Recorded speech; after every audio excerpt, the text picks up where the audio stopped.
Hey everybody, welcome to Houston. We have a problem. Our Monday live stream.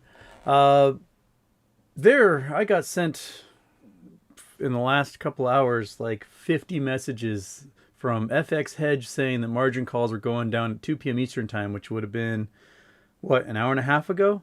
Um, I've I can't find any verification of any of that. I've been looking, and there's no price action that's showing any of that happening. I mean, generally, I'm up on the day overall, but 24 bucks. But there's not too much green going on. There's some steady climbs. I think AMC is about to go green in a couple of minutes, but there are more drops across the market. So we definitely have one of those negative beta days for the meme stocks. But what the main things I want to talk about today, because margin calls will be happening. We only got a half hour left of the market action, but I touched on this doing the gist last week.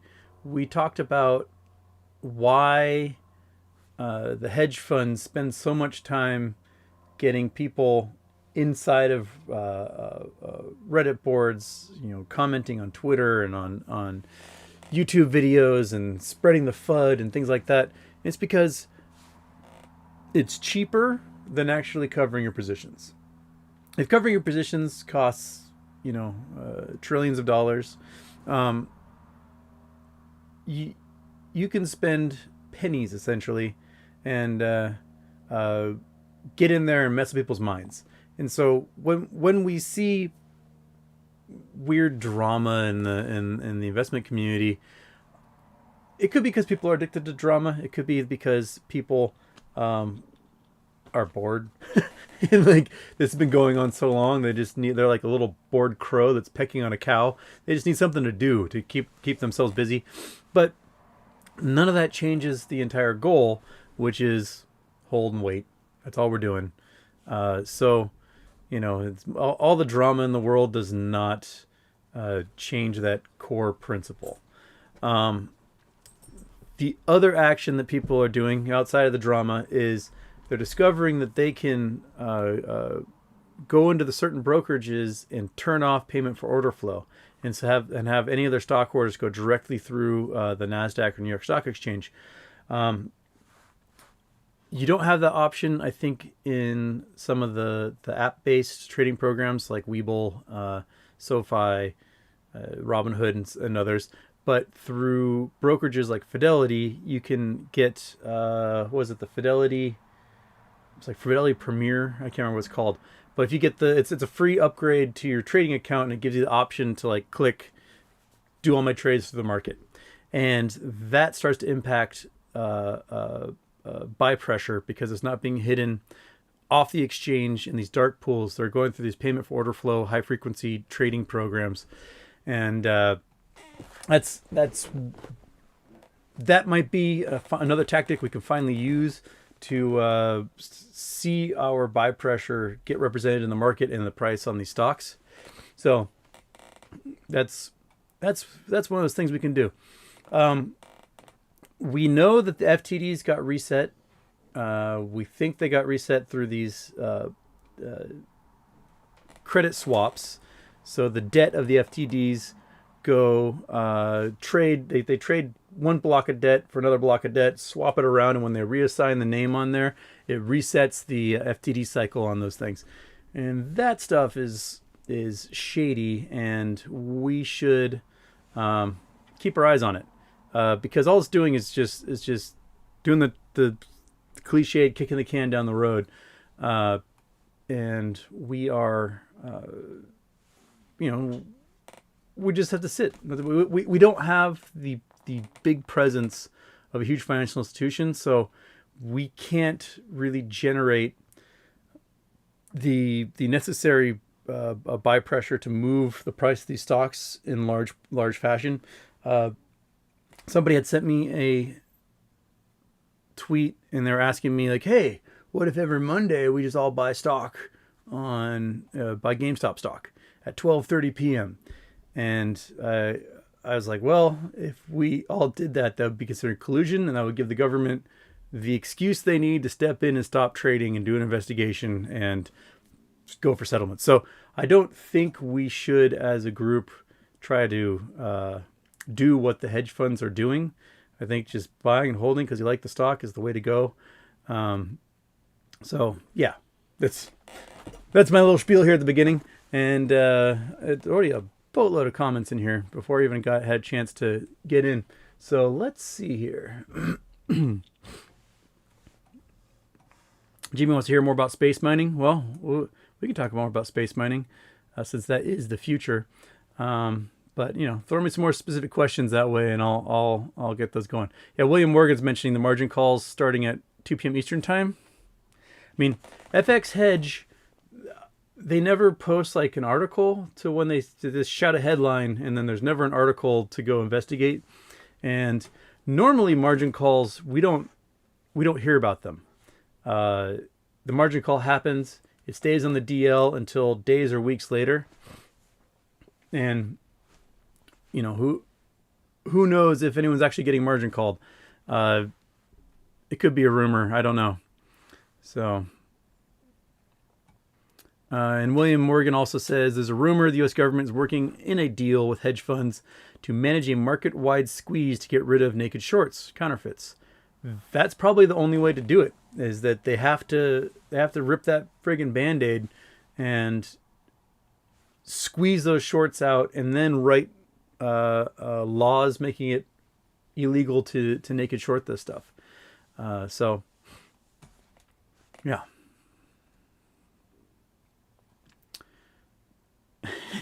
Come shake your moneymaker. Okay.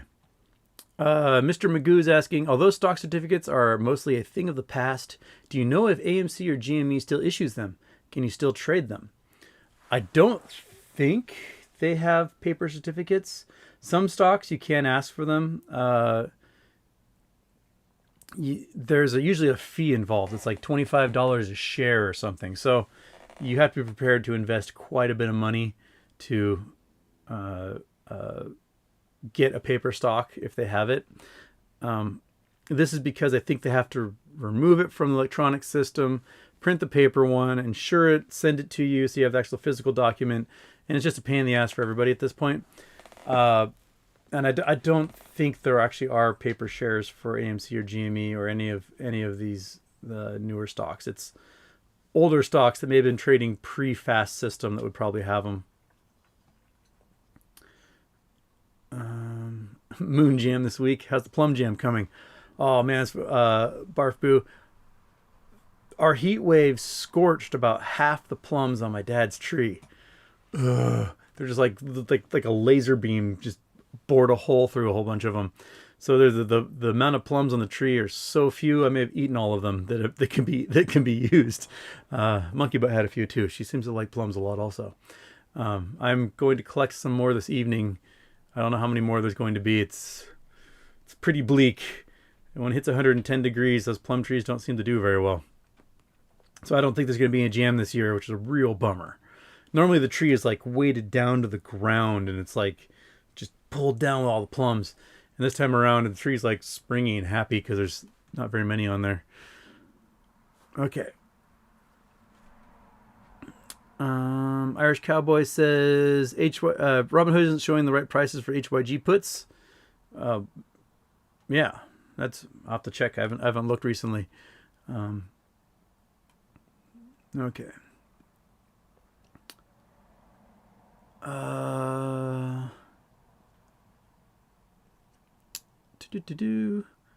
Okay, so talking about Peter Hahn saying AMC whisper level about 5K. It's from Dr. Stonk. Peter Hahn is a CFA, so financial advisor there. We heard about $5 a month or so ago from and not from Peter. So, okay. Christian Munoz. Houston, can hedge funds collaborate and transfer all synthetics to one hedge fund as a scapegoat, while smaller companies cover to save the image of the market once everything is revealed? That's probably That's probably a plan they could do. I have no idea if anyone's working on that. That is something that companies will often do. If they have some poor performing arm, they'll spin it off as a subsidiary, like a wholly owned subsidiary, and they'll dump all the debt into that sucker and then set it free. And that's a way that they'll package their debt and get rid of it. So hedge funds might be doing that with wholly owned subsidiaries, maybe even offshore ones, because we know that tons of investment comes back from these guys via the Cayman Islands, the Bahamas, and other offshore little tax havens. Yeah, I mean, if the option's there to package that debt and get rid of it, why wouldn't they? So I wouldn't doubt if someone's asking that same questions in meeting rooms at these hedge funds, like, hey, can we give all the synthetics to one person and go, ooh, and survive? That's a good question to ask, Christian. Yeah. Huh. Yeah. Okay. From Dr. Stonk. Have you read into Citadel Connect? Someone had sent me a thing about it. It was just a spreadsheet. I didn't quite. There was no key to the spreadsheet, so I didn't quite know what I was looking at on that, Dr. Stonk. Let me put that on my little list. Of course, my pen is missing now. Where's my pen? How did I do that? I never leave this desk. And oh, there it is. Found it. Yeah, it's behind my lunch. Okay, Citadel Connect. Citadel Connect. Okay. All right, Dr. Stonk, I'm gonna have to read up on that one. I finally got a chance to read the Glass. Was it Glass Castle? Glass. I can never. The names of things are stuff that just escapes me constantly. The Glass. It's right in front of me here. Castle of Glass. There we go. Game on and on. There's a lot to take in on that one. Holy moly. I'm going to have to read it again. But basically, they paint the picture that the hedge funds have been using ETFs to drive the price down of stocks when they're not naked shorting. And they use this to drive it down, and kind of hide the any buy pressure through these ETFs. And then he goes into the real reason behind the GameStop minting of the coin has to do with this sort of it's like an ETF for coins, for crypto, and talks about how this coin, they only take 15 coins into their sort of mutual fund of coins. I don't know how they would phrase that, and the coins have to have existed for at least 3 months. So the minting of the GameStop coin began in April and came out just this past week, and that would meet the 3-month trigger. And the original DD done by the guy who was pointing out the ETFs that were shorting the GameStop stock. His name was Keep Me Anon, and if you click the little white dot on the GameStop crypto page, it takes you to this game where you're like like a monkey in a banana suit or something, a cat in a banana suit, and you're bouncing around. It says Game On Anon, and I guess the Latin root of anon is soon, and so they're saying Game On soon. That's kind of the main gist of it. There's some other finer points in there I'm going to have to read again so that it sticks a little longer in the brain. But it's a long read, and it's pretty interesting, and it points out some novel ideas in there. So I do recommend you folks read Castle of Glass on Reddit and start trying to take it in as well. So, yeah. Okay.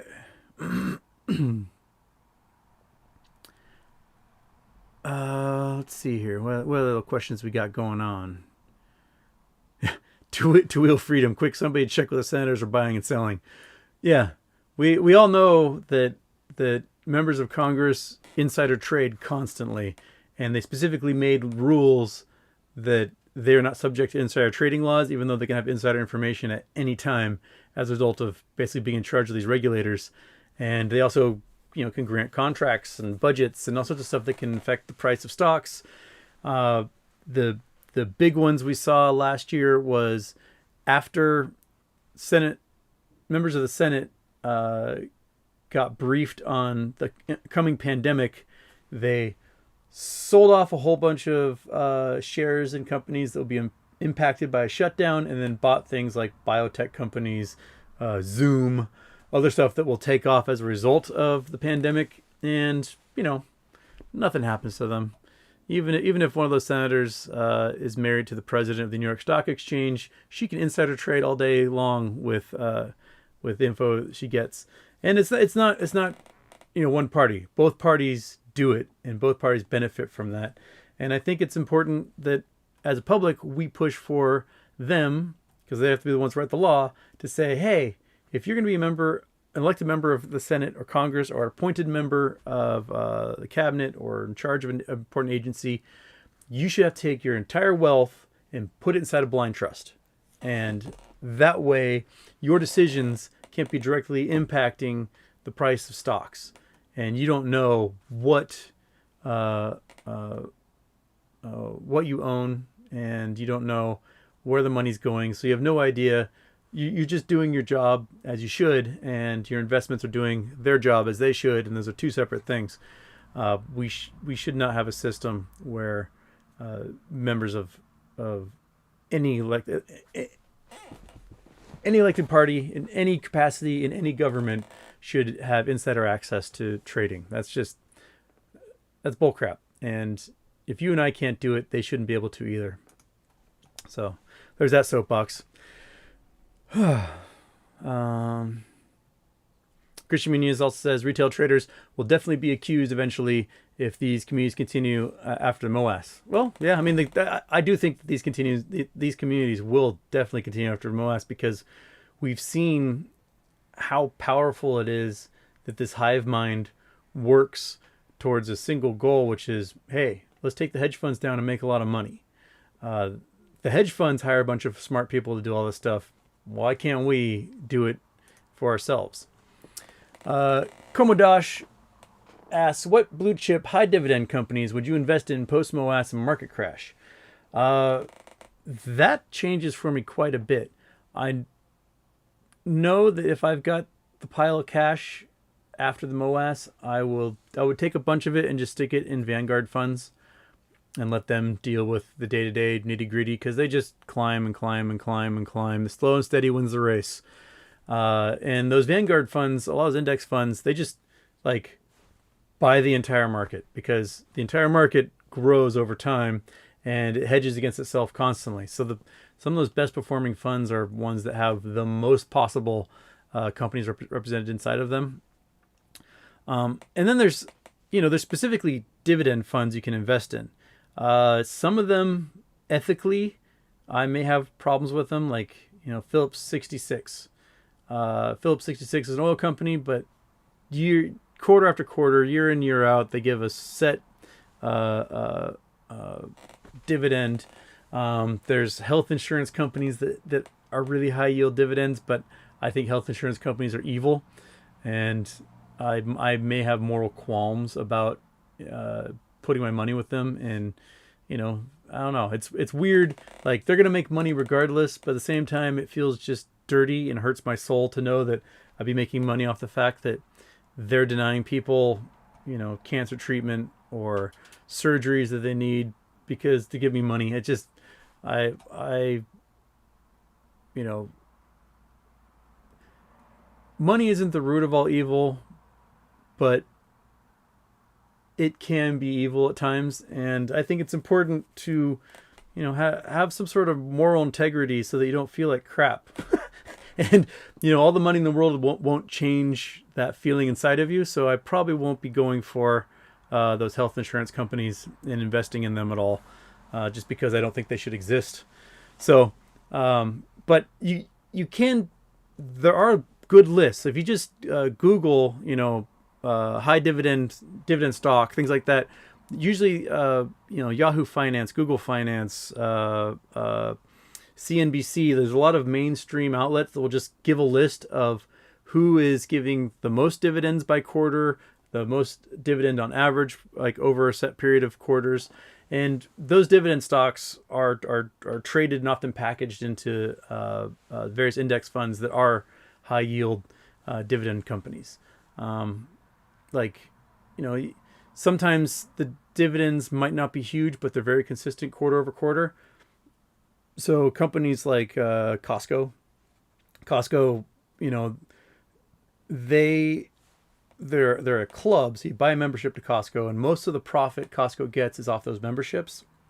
And the stuff they sell, they only make 1 or 2% off of the products they sell. And a lot of the products are straight up losses, like the hot dogs. Hot dogs at Costco are a huge loss to Costco constantly, but they get people in the door.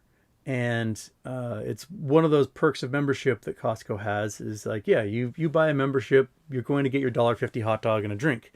In the past, there's been shareholder meetings where shareholders showed up and they're like, hey, Costco board, you need to cut costs and, cut salaries and drive down costs overall. And you need to do all this stuff, rehab. And the CEO of Costco was like, hey, if you feel that way, we'll just buy your stock back and make the company private. Like we want to be able to, we want our workers to earn a good wage, get benefits, and provide deals to our customers. And that's our entire goal.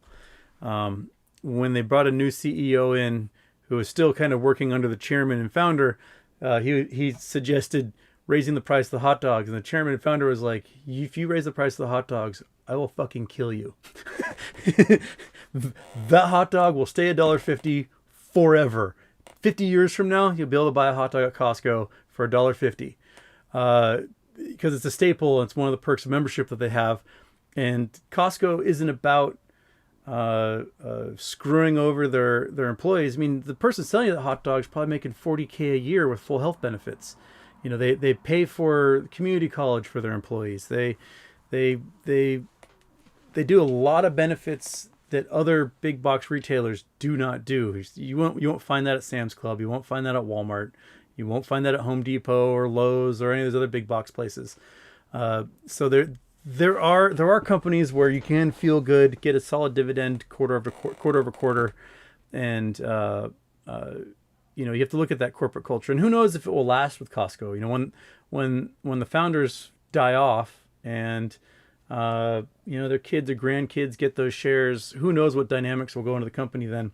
But right now, I think that they have some sort of moral integrity, and if you're going to invest in big companies, that's something you can look for.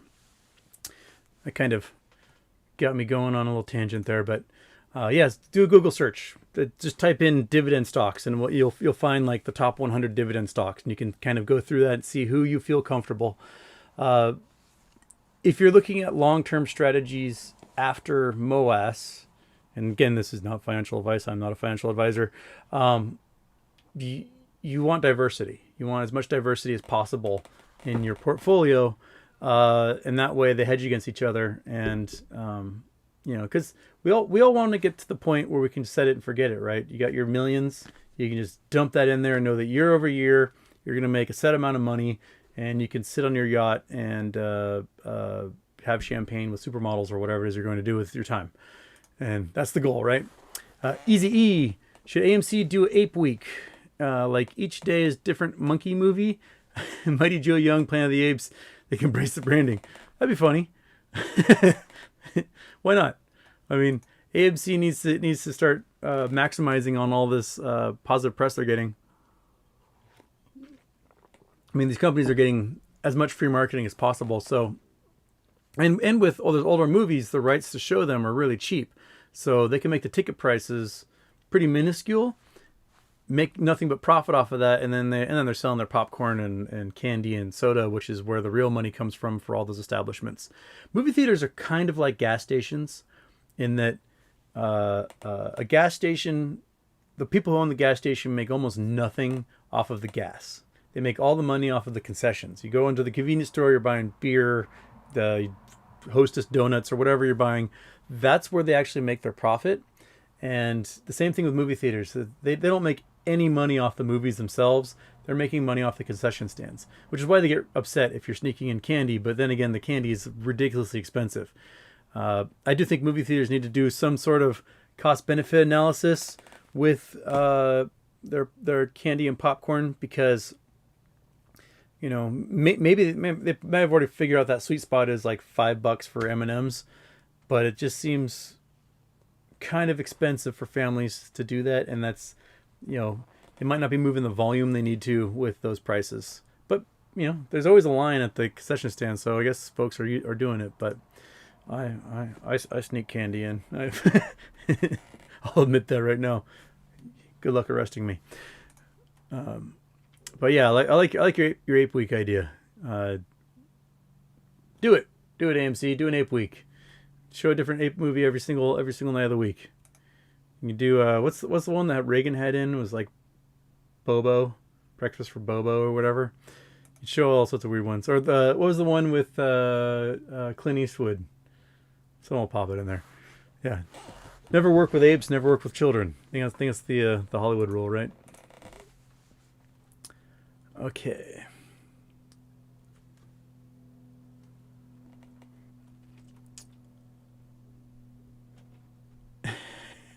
Get Real says I think YouTubers will get arrested. Yeah, possibly. All right. Okay, so just to warn you guys, I'm a bit behind on the chat still so far, so I'm probably like already 20 minutes behind on the chat trying to answer questions. 1337 Gaming, can I link a video on the Minecraft Moonjam server? There's a skyscraper that says Maker's Market. I climbed to the top. I don't see why you shouldn't be able to link a video. Does the chat allow you to do that? Throw it in there if you can. 1337 Gaming. That's funny. Yeah. So get in there and see if you can link it in there, and if not, send it to me on Twitter and I'll shoot a link to it out. All right. Oh, I'm way behind on the chat. I just had to scroll way back up again. Okay, there's Get Real's comment. Moopulin. I read recently that a huge earthquake will hit Southern California next 30 years. 48% of scientists say. Am I going to die? I mean, the odds are a huge earthquake will hit definitely in the next 30 years. Essentially, the way plate tectonics work is that, for the most part, over long periods of time, we're talking hundreds of millions of years, these plates will steadily move in one direction or another. There are certain things that can cause plates to speed up. If you look at a map of the ocean, let me try something here, because this is experimenting for me. I think that's my Google Earth. I'm gonna try to bring up Google Earth on the video. I have not had much success trading screens yet, but let me see if I can. This is what I do for my folks in class. Is I will bring this stuff up, and I'm gonna have to click off that there so that there's no dots bothering everyone. Okay, reorient that, bring it down, go away weather, clouds are not helping me. Okay, so if I go video capture device, I click on screen capture recorder, does that, oh, I'm gonna have to bring this all the way over here. Okay. All right. So we got Google Earth. I think you folks can all see it. Let me just bring this up, make sure it's showing up there. Yes. All right. Okay. So we got Google Earth. Go away. How to make the clouds go away? Go away, clouds. I don't know how to make clouds go away. I just want to see the stupid Earth. Go away, weather. Okay. So we have the Indian subcontinent here. And let me just, there we go. All right. So there's an unobstructed, unadulterated Earth with Indian subcontinent. Now, about 250 million, 300 million years ago, India, Australia, New Zealand, Madagascar in Africa were all one giant squished together continent. And when Gondwana land and Pangaea started breaking up, India took off like a bat out of hell. You can see the spreading ridge down here. This is basically where India separated from Africa, and it just motored like crazy and slammed into Asia. And where the Indian subcontinent slammed into Asia, you get these huge, giant mountain range known as the Himalayas. And the Himalayas, they go up to 30,000 feet or so. But India is still smacking into Asia. It's still being forced by whatever powers under the surface that we can't quite describe very accurately. It's still slamming into Asia. So imagine it's sort of a slow motion car wreck smacking into an entire continent. And we're watching it at, 10,000 frames a second as it hits the wall and keeps crumpling and crumpling and crumpling. Well, 40 to 42 million years ago, when India slammed into Asia, it bent. You can see the bend right here and the bend on the eastern and western sides, where it bent the entire continent of Asia. And as a result, we can look at parts of the Pacific. So this is Hawaii out here, and we can see the seamounts of ancient Hawaii. And right now, the seamounts of ancient Hawaii look like they're moving sort of due east, but there's a little bend right here, and all of a sudden they go north. This bend is the moment when India slammed into Asia and bent the entire Pacific. And so the course and direction the Pacific plate moves now changed as a result of the Indian subcontinent smacking into Asia. When that happened, and the entire Pacific got torqued a bit, there used to be a subduction zone that went under California, basically. So where the Sierra Nevadas are was essentially the point where the Pacific plate was diving under the North American plate. And we had a whole bunch of volcanic action for about 30 million years deeper into Nevada and Arizona and Eastern California that we don't have right now, because the plates used to dive under that portion and provide volcanic ranges, much like we see with the volcanoes in the Northwest and the Cascade Range, where the Juan de Fuca plate here is going underneath the North American plate. But when India slammed into North America, that fault zone was no longer a subduction zone. It became a shear fault, where you have this portion. If we zoom down, we can see the San Andreas Fault run the length of Southern California here out into the ocean. And so this area now is constantly sliding. And it's pretty slippery. There's a lot of soapstone under there that has it has a very low viscosity when it's under pressure, and it's really easy to slide against it. So this, for the most part, this plate moves and moves and moves at a regular rate. And if we go north into Washington and Oregon, we can see the spreading ridge here from the Juan de Fuca plate, which is a tiny ancient oceanic plate, and it's diving underneath this part of North America here in the Pacific Northwest. And it's moving at a fairly consistent rate, but also that same consistent rate is a buildup of pressure when it stops sliding for moments at a time. And that pressure can build up and build up and build up, and once every 300 years, fairly regularly, almost like clockwork, you'll get a huge release of pressure that will result in earthquakes. And just like the San Andreas Fault, as this fault moves along, there's side faults that break off from here, where the rock kind of catches, like, if you've got a hangnail in your toe and it catches on a rug or a bed or something, you can get a little hiccup. Well, a lot of the big faults happen as a result of little faults that break off from the side of the San Andreas. And so when you get that wrinkling and crinkling is where you'll get your big faults. And you get faults like the Northridge earthquake or and stuff like that, which happened down in Southern California, are the result of this sliding action and mountain building going on with these areas.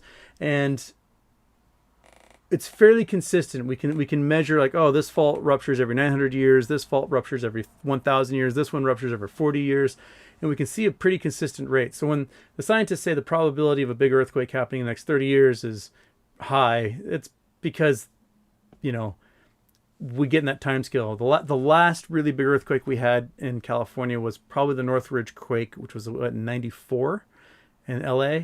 And so, yeah, before that, we had a big one up in San Francisco in '89.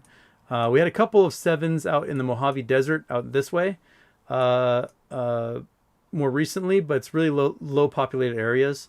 And so basically, Southern California should get a 6.0 or higher probably every decade or so. The last couple of big ones they had, they were 6 or higher, were low populated areas on the desert.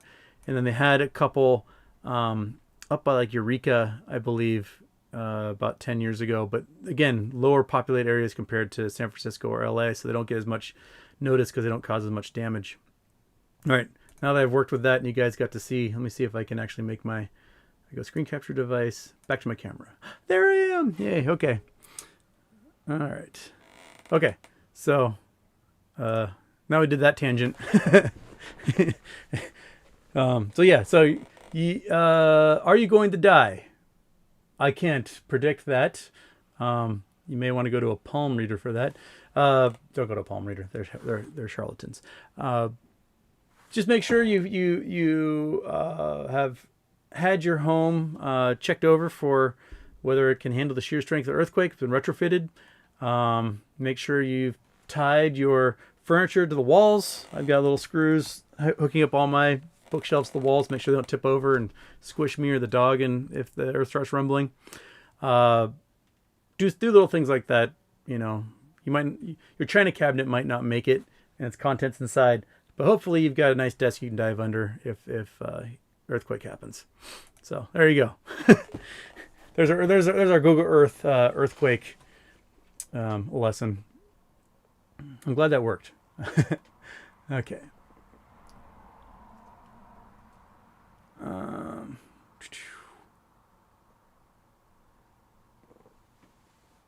Michael Z, with markets bleeding everywhere, do you think margin calls are soon to follow? Please say yes. looking for the confirmation bias.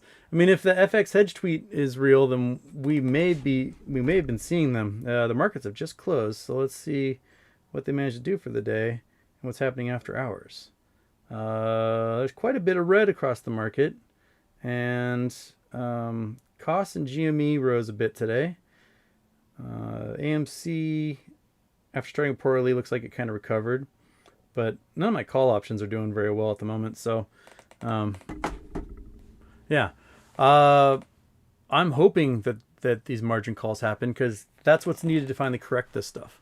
So, yeah, that's we need those corrections.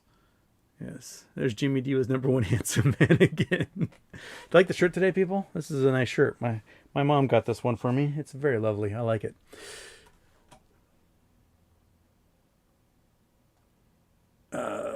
Houston, I'd love to hear your take on the Miocene salinity crisis. Miocene salinity crisis. That's I am not Miocene salinity. I'm not a historical geologist, so I'll have to dive deeper into that. I'm more of like a structural guy. So I'll have to look at the Miocene salinity crisis and see. And honestly, I might talk to a friend of mine for more info on that. He's kind of the glacier dude at UW, Bernard. He also had a part on the Opportunity rover, the big giant rover that went out to Mars in like 2012, somewhere around there. He was the ice guy for that whole thing. That's pretty awesome. So Josh Walker, I'll have to look up the Miocene salinity crisis for you and see what's up with that. So hopefully I'll have an answer for you. Okay. All right. And if anyone has info on margin calls, Buckle Up says, no. FX Heads was saying if margin calls happen, they go out at 2 p.m. Not that it was going to happen. That's a terrible headline, FX Hedge, if that's if that's your headline. So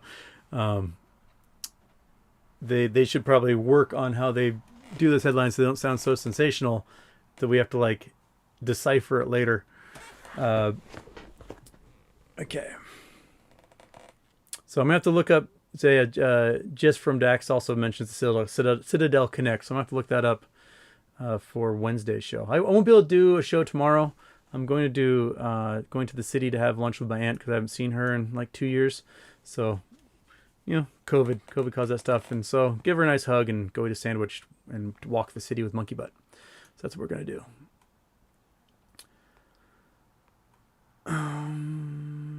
Drew J says, what happens if people hold an infinity pool? Wouldn't that keep the price infinite if people hold shares they need?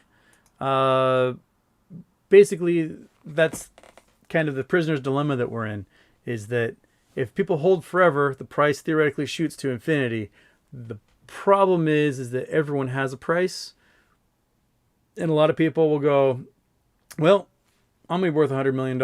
Let's sell. Because that's more money than they'll ever need, and they'll sell. And once those shares get sold, they head out to, BlackRock or other institutions that lent out their shares. They now have a mess of shares they can sell, and they'll sell those. And then those will start trading through the market. And so the buy pressure is really hard to sustain because not everyone is working collectively at the same time, because that's illegal. But theoretically, and not necessarily in practice, could that price go to infinity? I do think people will sell when they feel like they're going to make so much money it doesn't matter anymore. They're like, I got mine, I'm out. There are a lot of people who will do that. So I wouldn't count on the infinity pool actually happening because of that personal greed that will come into play. All right. Idea on apes making their own brokerage. Flow 4. That would take a lot of money. But I don't see why they couldn't do something like that. You would need a whole bunch of professionals, licensed brokers, to make it happen. So, I mean, if you want to be the person that does it, start raising money, raising capital, and hiring them. Let's get it done. Andy L. Thank you, Andy. Thank you for that. Thank you for that super chat. Okay. Bzz asks, hey Houston, are the short sellers absolutely required to buy back every one of the 500 known real shares? 500 million known real shares. Must be asking about AMC. They're supposed to be required to do that, but so far no one has made them do that. This is because they probably owe more than the 500 million shares that are out there. They've generated more synthetics than that. And so the way you close those synthetics, there's two ways that close those positions. Way number one is you buy legit shares and you replace these synthetics with those legit shares. Way number two is you buy the synthetics and you delete them from existence. They no longer exist. So the obligation is no longer there. And that's because a lot of people who have shares probably have synthetics in their accounts without realizing it, and they still trade those synthetics as if they're real shares. So the fact is there's probably billions, be my guess, of synthetics generated for AMC and hundreds of millions for GME, and they've got to do one or the other to close those positions. So if they're able to buy all the synthetics and wipe them out, they may not need to buy any of the real shares. But when those trading computers turn on and start doing the purchasing for everybody and to close those obligations, they won't know what they're buying. They'll be buying whatever's available.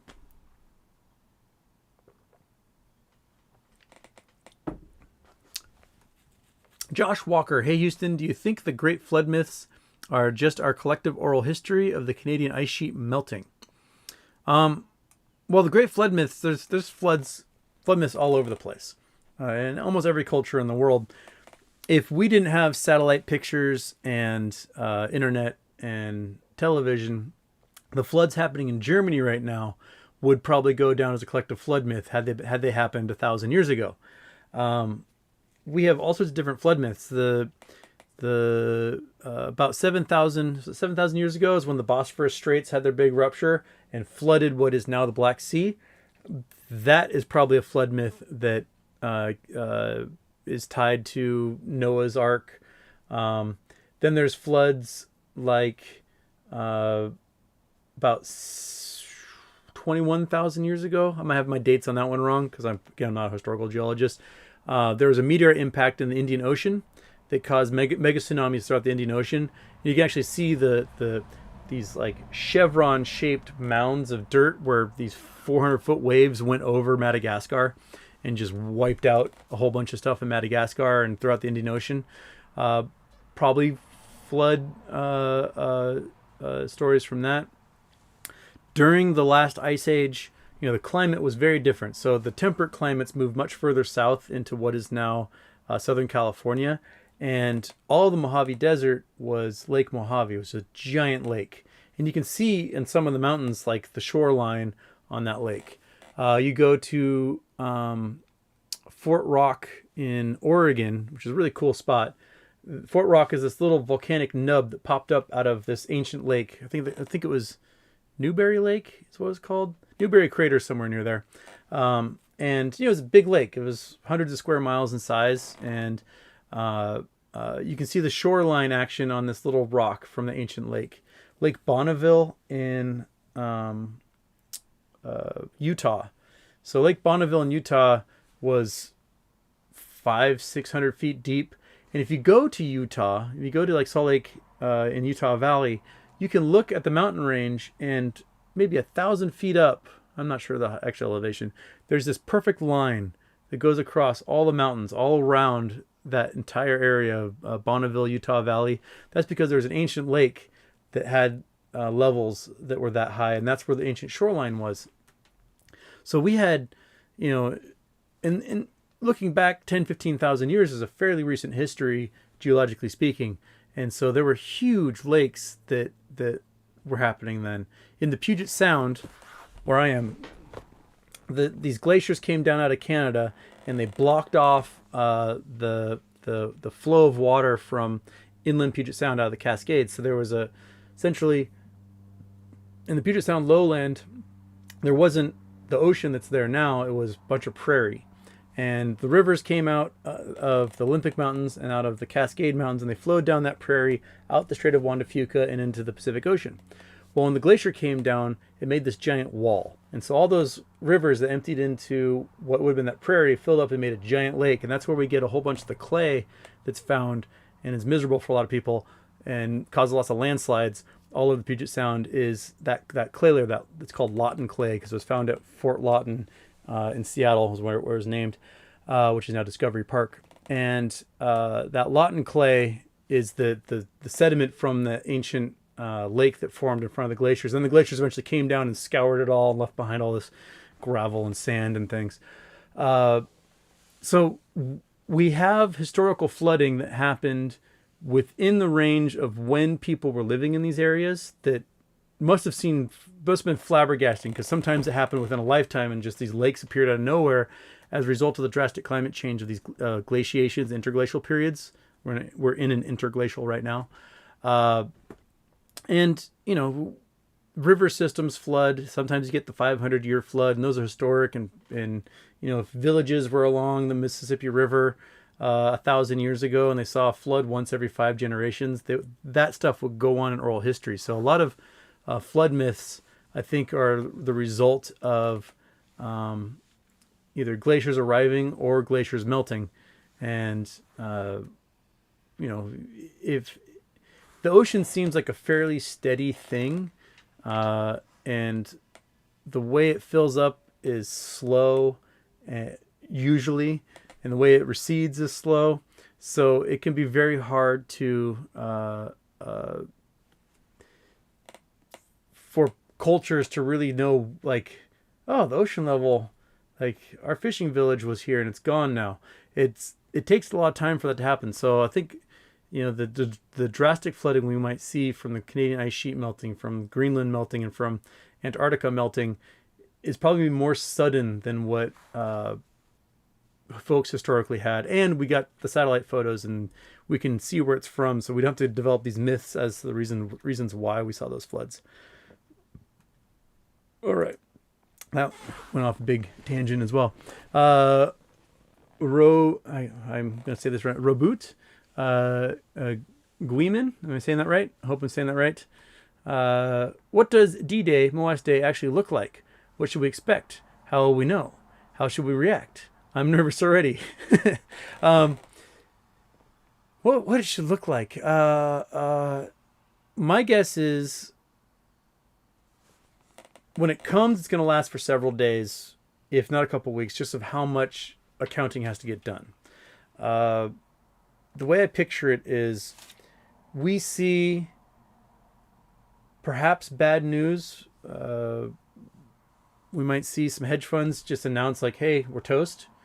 Uh, they may not announce it. It might be days later that we find out, but we should see liquidation of solid assets, of treasury notes, of blue chip stocks, of Vanguard funds, things like that. We see those get liquidated, and we see the price jump inversely and significantly as big buy orders are made for these meme stocks that have been shorted like crazy.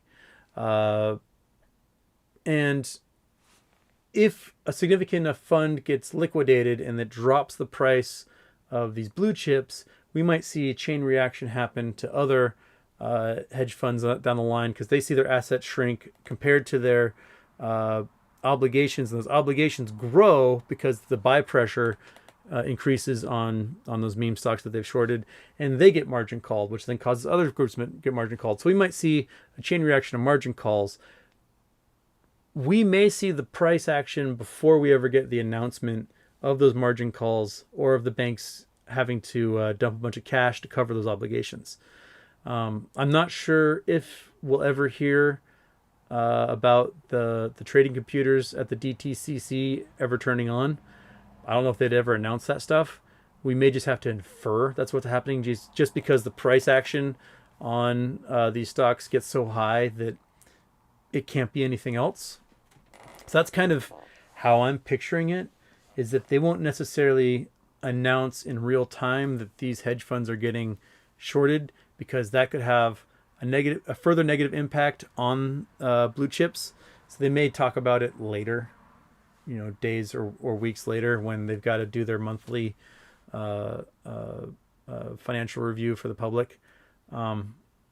That's how I'm seeing it. So I might be wrong about that, but usually they kind of keep that stuff close to the chest until it's later. That's what they did with Citadel. Oh, not Citadel. Archegos. Is they didn't really tell us till like a month later that those things had happened. Okay. I know I missed a couple of chats in here while I was yakking about geology. Okay. Susan Chi. Oh, thank you. Andy L. I got that one from Andy. I got... Wait a minute. Where'd they all go? There were some super chats that just kind of vanished here. Weird. All right. Super chats just vanished, and I don't know where they went. Okay.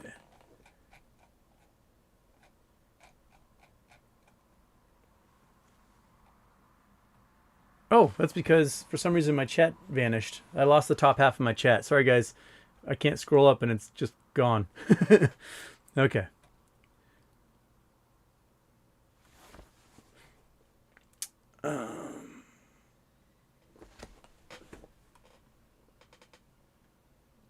Earthquakes. Gigantic. A lot of people talk about earthquakes here. Opal Mountain. Yeah, there's Sitting Bull talking about Opal Mountain. Yes, Opal Mountain in the Mojave Desert is rad. If you ever have a chance to head out there, it's about, I don't know, because it's desert driving, it's like a 4-hour drive from Barstow. But you can go, there's an old ghost town, which is an old military base called Boron, out in the Mojave, out in the Antelope Valley of the Mojave. And you're not supposed to poke around there. It was an Air Force, such an Air Force radar outpost, and then it became kind of a club-fed prison for a while, where like your rich stockbroker guys who committed crimes would go and hang out and play tennis and swim and coach Little League while they're in prison, do weird things like that. And then the FAA took over the radar site, and it's essentially abandoned now. So like, you're not supposed to go walking around checking it out, but it's a really cool ghost town to go check out because there's a lot of nifty buildings.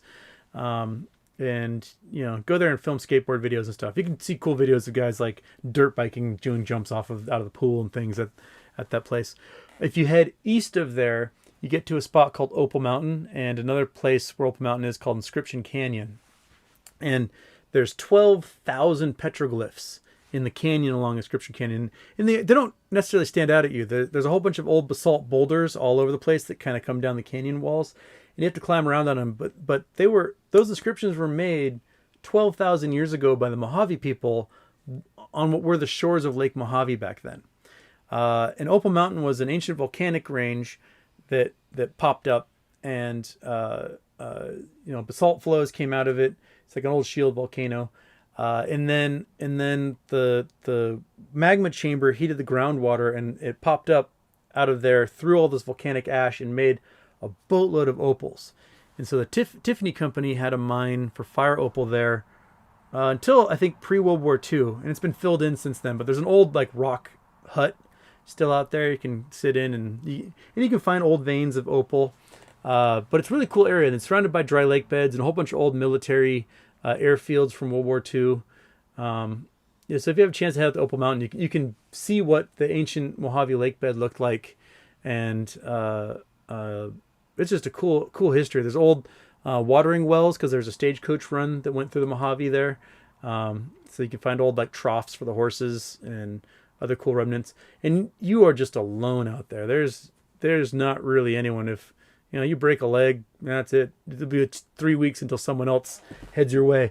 But if you're in the LA area, or it's a day's drive, and it's a cool place to visit, and you can do really cool rock hounding.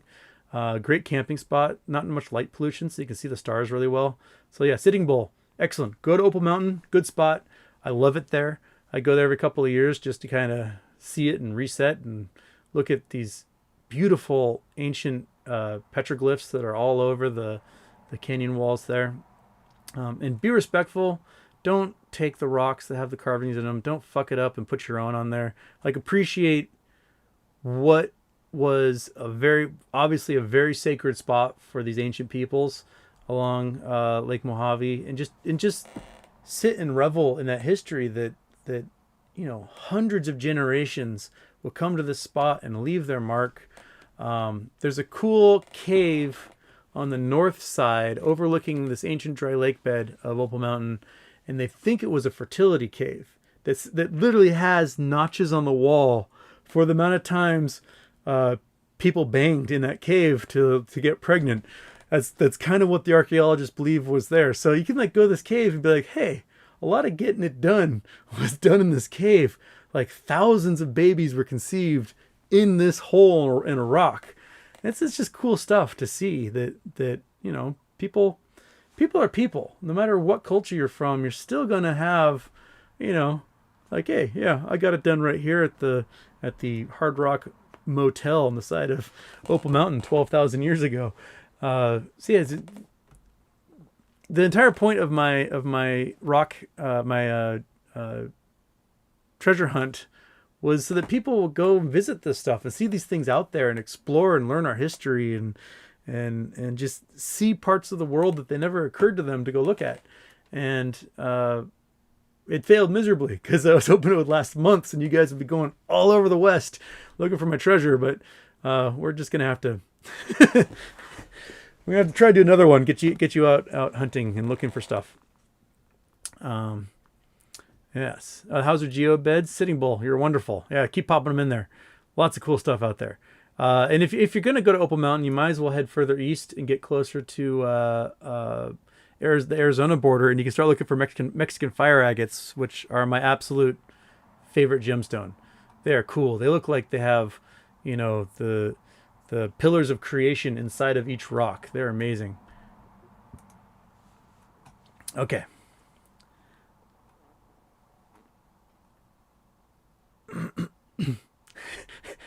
Anthony Marco, maybe you can get my VCR to stop flashing 12. Yes, I can do that because my mother literally had me come to her house the other day because they couldn't figure out how to get. There's like a wedding video that her roommate wanted to watch, and yeah. So, yep. the old VCRs. I can still work those things really well. Okay.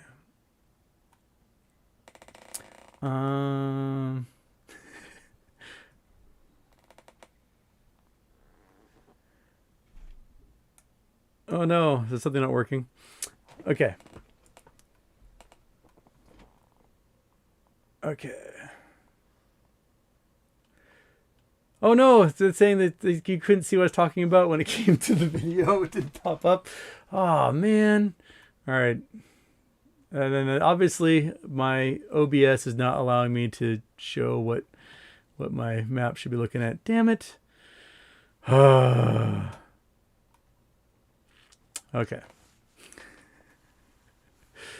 All right. Sorry guys. I get so behind on the chats that I thought I was showing everybody what's happening on Google Earth, but apparently I wasn't.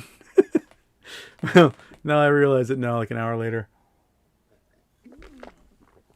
Ah, lame. Okay. So I'm saying like, look at this, and then they're not seeing anything. Sorry guys. All right. Well, I'm gonna have to do some experimenting and see why, because I said show screen and it didn't show screen. All right. That's okay. And there's boss saying, just look how happy he is to share information. Don't spoil it. Oh, I'm the worst. Sorry, guys. Oh, all right. To real freedom, we now know what Zoom calls are like. Oh, you're telling me, man. Okay.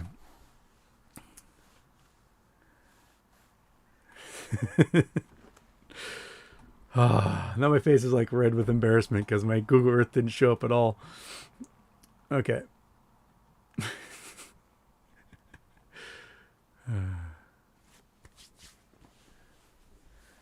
All right. Going to the questions here. Margin calls delayed, says Ihan. Wheat wild, isn't that the Mediterranean drying up 6 million years ago for a while? It's very likely the Mediterranean dried up. So Mediterranean and the Black Sea fill basically through one tiny little opening at the Straits of Gibraltar. And if the sea levels drop enough, the amount of water exchange going through there drops as well. So if you get 500, 600 foot drop in sea level, that can probably stop, just turn the Mediterranean into a big giant lake.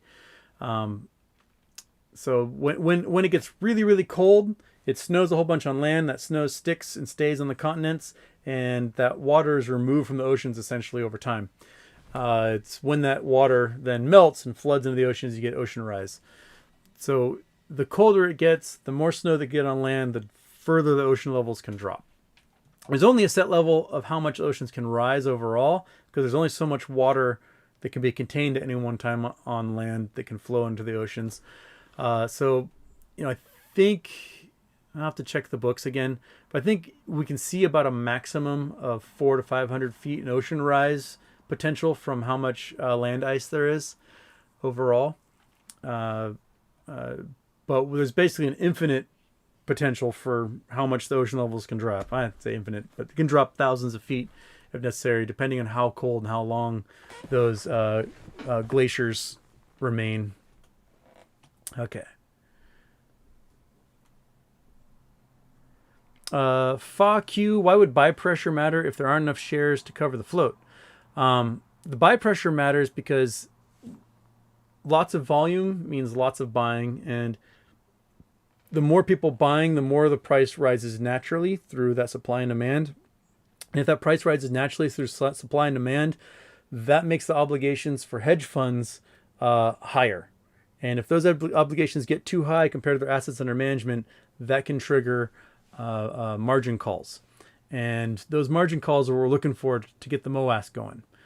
So that's why you want lots of buy pressure. And that buy pressure gets deflated because when people are buying right now, 60% of those purchases are being done through these payment for order flows, these high frequency trading machines happening off the exchange in the dark pools. And so those prices that are being paid are not being reflected on the exchange, which is the price we see when we open our accounts. And so the volumes look really low when in fact a whole bunch of trading, more than half the trading is happening off the exchange, and the volume should appear to be higher through those through the New York Stock Exchange and NASDAQ. Okay. James Box, GME should have a Power Up Rewards Ape of the Month where people vote for a winner, but you can vote as many times as you want. But after your first vote, you have to pay $1 to cast a vote. Winner gets $1,000. That's sure, why not?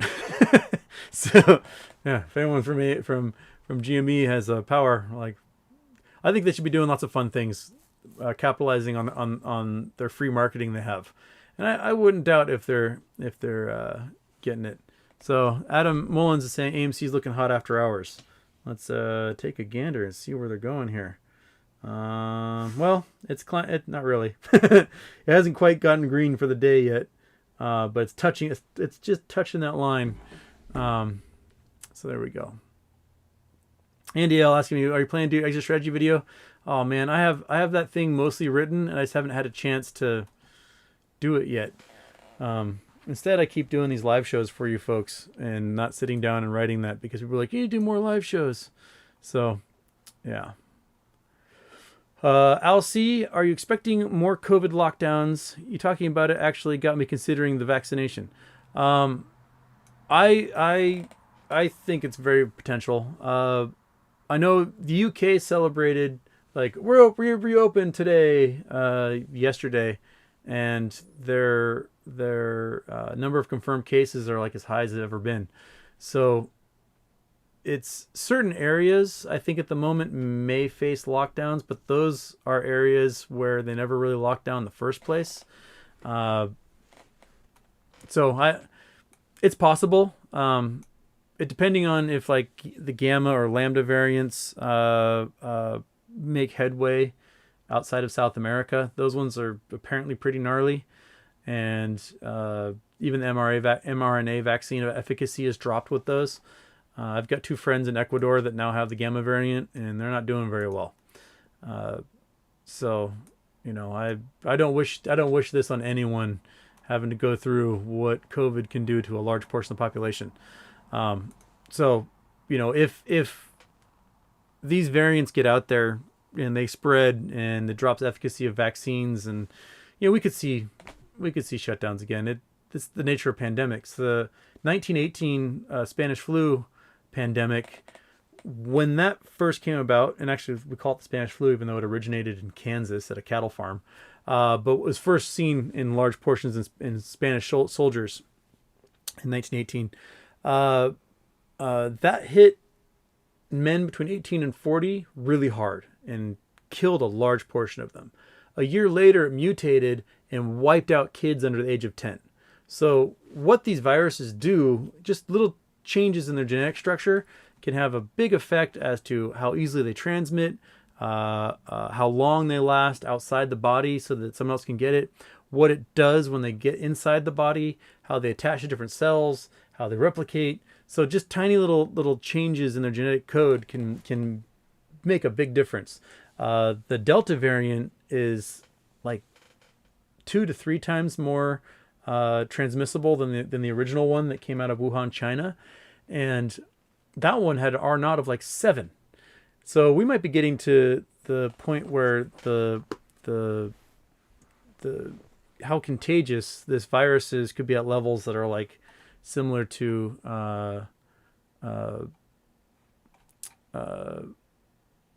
what am I trying to say? Similar to measles, which has like a R naught of like 30.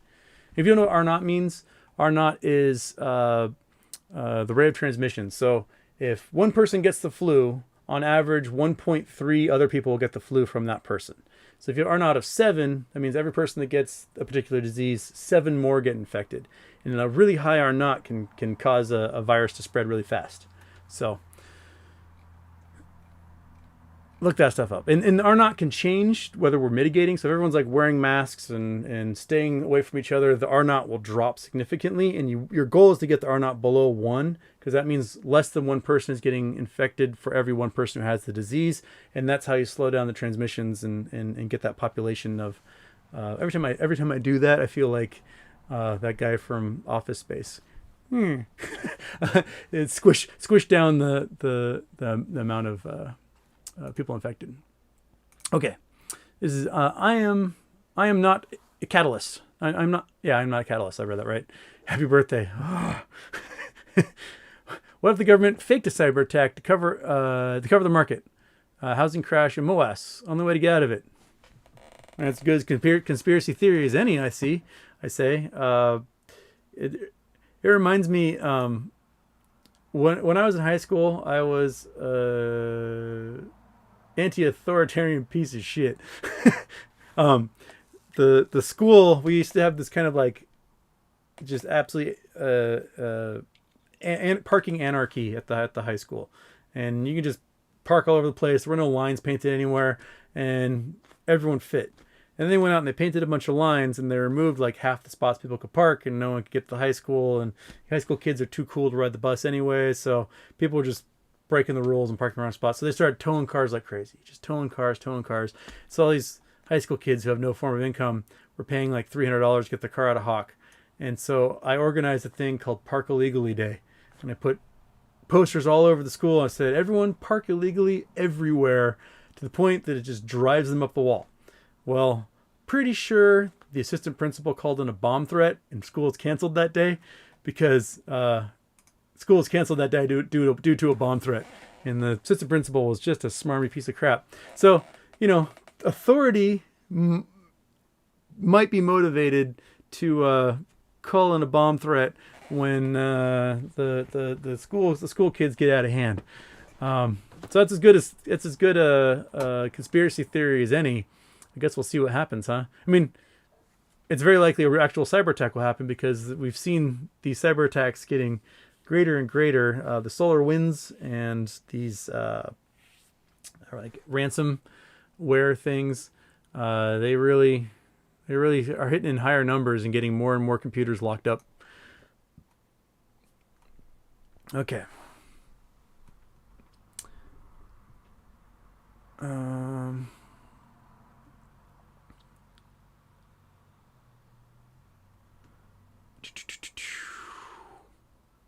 Pho or ramen? Tyler Sunby. That's a good question. I like ramen personally. If you are in Sebastopol, California, my friend Matt is a Michelin rated chef, and he's got a place called Ramen Gaijin that is absolutely delicious. If you have a chance to go there, that's the best ramen I've ever had in my life. He does it well, so that's a plug for Matt. He and his wife just celebrated their 10th wedding anniversary, so congratulations to them. I doubt they're watching because they have actual jobs to do. Yeah, and I also have Klopp Ranch Vineyards, which makes one hell of a wine. I don't drink wine, but people tell me it's one hell of a wine. So if you can find it out there, they also they grow the grapes for Les Claypool from Primus, his wine label, and they grow grapes for Mary Edwards, who is like, won like wine of the year. They make some of the best Pinot Noirs in the world. So those two are fantastic. So I not to say that pho's bad, but pho is, I've never once felt filled up after going to have lunch for pho, and feeling full is really important to me for a lunch. So ramen has managed to fill me up more. Okay. Adam Mullins, consensus on after hours being the catalyst for margin calls. Would they start covering it after hours? I don't know. I honestly don't know if and when. The way the rule was written is it might be pre-market when they face these stuff, because at the end of the day they have to the clearinghouse has to do its job, rectify who owes what money goes here, what stocks go there, and they do all that stuff. And then that night is when I think these banks and prime brokers finally get to see what's gone on for the day, and the way I think it's 007. That rule is written. I might have my rules wrong because there's so many of them. Is that it gives them the ability to margin call as early as like 6 a.m. Before the market opens. So, yeah, I think a lot of those would happen pre-market. That's why a couple was it 2 Thursdays ago we saw that huge drop the minute after hours, or sorry, pre-market began. Everything dropped like 5% at the get-go. You can look at the graph for all these stocks, and they're all just exactly the same, just drop, drop, drop, drop, drop. KL near Lapine, Oregon. Yes, that's Fort Rock. Fort Rock's a cool little nub near Lapine, Oregon. It's east of there on, is it Highway 140, which you go through, like you head south from Bend, go east from Lapine, and you'll go past the Newberry Crater somewhere around there. You go past Fort Rock, you get to Summer Lake, which if you do that drive at the end of March, beginning of April, when the snow's all melting, it is one of the most beautiful drives I've ever seen in my entire life. You go through Summer Lake, you go through a little town called Paisley, which make sure you're wearing a Paisley shirt when you go through Paisley, just saying. And you cut across a little mountain range, and there's these beautiful waterfalls that go over these big columnar basalt. Can't remember the name of the area. There's like a little ski area there. And then you can pass through this little town called Adel, Oregon, which goes into this giant dry lake bed. But that time of year, it's full of water, and there's all these migratory birds coming through. So if you're a birder, there's just boatloads of birds hanging out in these little lake beds. And then you go up this huge cliff, and the road cuts at a fairly steep angle for miles up this cliff, and you go through millions of years of rock, and at the top there's a paragliding what do they call it, port, is that what you call it, where all these guys are like jumping off of the cliff and paragliding and flying around, and you overlook this dry lake bed and the millions of birds. And then you start heading south into Nevada at that point, and there's all these dry waterfalls that are flowing through these grasslands that are just green, and you might as well be in, looking for leprechauns, like you're feeling in Ireland or something. It's beautiful. If you head out there other times of the year, it's absolutely desolate, dry, and miserable. But that window, end of March, beginning of April, it's one of the most beautiful drives in the world. Highway 140, as if you're going to go to Denio from Lapine, Oregon. And when you get into Nevada, there's a place that's called like Giant Crack. And just south of that is Virgin Valley, which is where you can find black opals. And just a little bit north of Virgin Crack, there's a really cool hot river that you can just go sit in and float in an inner tube if you want. I like that time of year to just get a camping chair and just sit in that thing, because it can be like 30 degrees outside, but the water's 105. And, there are the odds that you'll run into like the random middle-aged naked man, so watch out for that. I was bathing in that hot stream like 10 years ago, and these like girls on horseback came riding up, and I was buck-ass now as the naked guy in the stream, like, don't look at me. Oh, it's from the ranch, you're naked. And they ran away.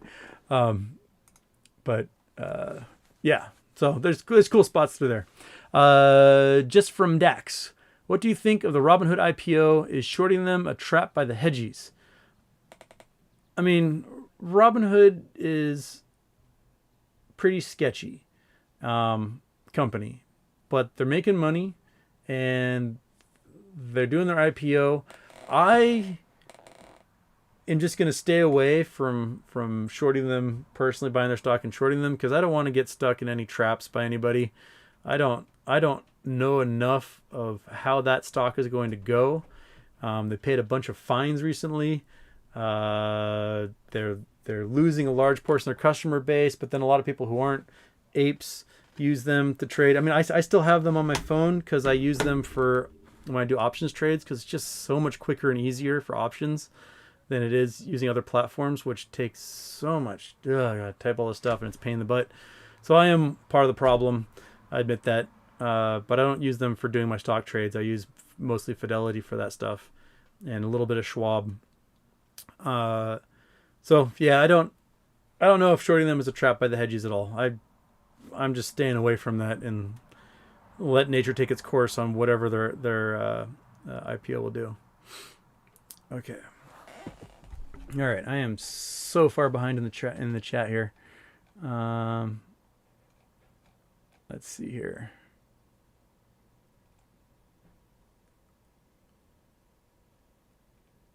Okay. And I lost the whole top half of the questions, so I'm sorry if there's people ask questions that were earlier on the video. I have no idea where that is now. Okay. This is from 0x2764. I got a robot ape here. If you had to choose a favorite European geological feature, what would it be, and why would it be Sweden? Thanks for all the work. Okay. I haven't had too much chance to explore the geology in Europe. I really like the cryptovolcanic lakes in Germany. Those are pretty cool. Like most of the geology I've experienced has been in the Alps, and the chances when I get to go skiing. How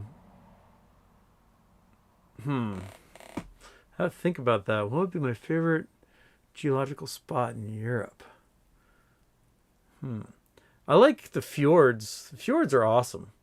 If you have a chance to head north and go into the fjords in Scandinavia, I've not been to any in Sweden yet, so I can't give my opinions on Sweden. I've only been to Norway and Iceland, but like Prekastol Rock is a really cool place. If you happen, you can go up top and climb on this rock and see lots of Instagram pictures of people like, oh, I'm on top of the world. But just being down on the water on like a boat looking up at that thing, it's pretty cool. And all sorts of waterfalls come down. Those fjords are beautiful. So that might be my favorite geologic features out there that I've experienced so far. There's a lot more I got to do.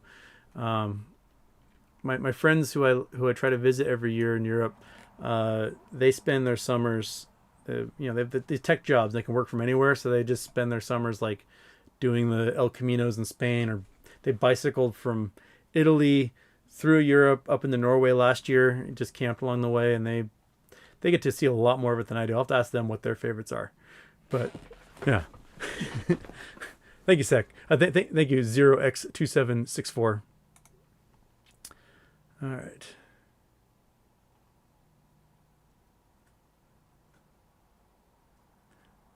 Blue Diamond. People asking about some queen. I don't know who that is. Kilgore Trout. If a trade gets halted for the day on a 20% market drop, it could get pretty crazy if trading halted by 10 a.m. Yeah. Because they will definitely halt trading on huge drop days, and they'll just stop it for particular stocks.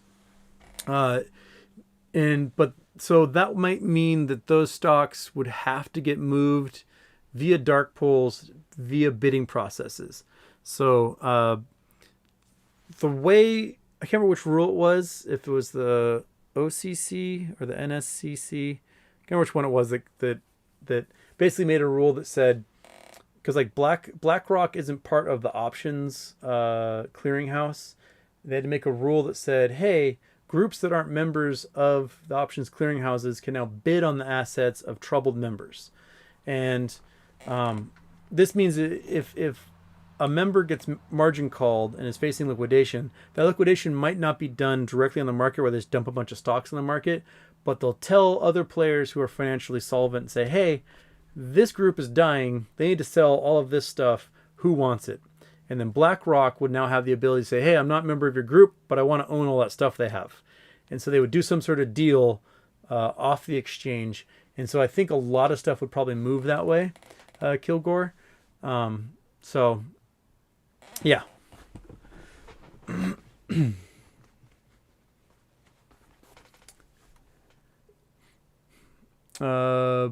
Bullish. Love the shirt, Houston. Did some DD on Meta, but I don't see an immediate catalyst. What's your take on it? Just purchased 2,000 shares at 350, planning long term. Well, I think their catalyst right now are two things. One is the preferred shares that went out to the Torchlight owners before the merger. And there was millions and millions and millions and millions of naked shares sold. And a lot of people still haven't gotten their preferred shares for that eventual dividend. if short hedge funds can't provide a dividend or payment in lieu for stocks that they borrowed or synthetically generated, they're supposed to get automatically margin called. The other catalyst is the fact that when Torchlight and Metamaterial merged, a new CUSIP number was generated. So the stock name changed and the identifying number changed, and the short hedge funds are supposed to buy back all the shares and return them to their lenders for that, because it's a CUSIP change. They need all their shares back so that they can rectify everything. It does not appear they've done that, and I think that was the catalyst for Newegg. When they did their merger, they had a CUSIP change, and the price shot through the roof a couple weeks ago, 30, 40 days after their merger, because there was a whole bunch of essentially margin calls that went out for Newegg shares. So it went to like $77, maybe more at this point. So those are two catalysts for metamaterials going on. And that's on top of the fact that they're sitting on a pile of cash. They've got a whole bunch of cool inventions that are ready to go to market. Their big manufacturing facility is getting built right now so that they can start bringing a lot of products to market. And the forecast for them is that they're going to be a $10 billion a year company inside a few years. So, if you're a short hedge fund, it's a bad idea to short them. Matt Harpster, you can tell when the computers are buying because the order book gets jacked up badly. That's a good point. Well, yeah, if you've got that level 2 access, you can see all the limit orders in there, and what's getting moved at any moment. So that's the good point. That's a good point, Matt. Okay.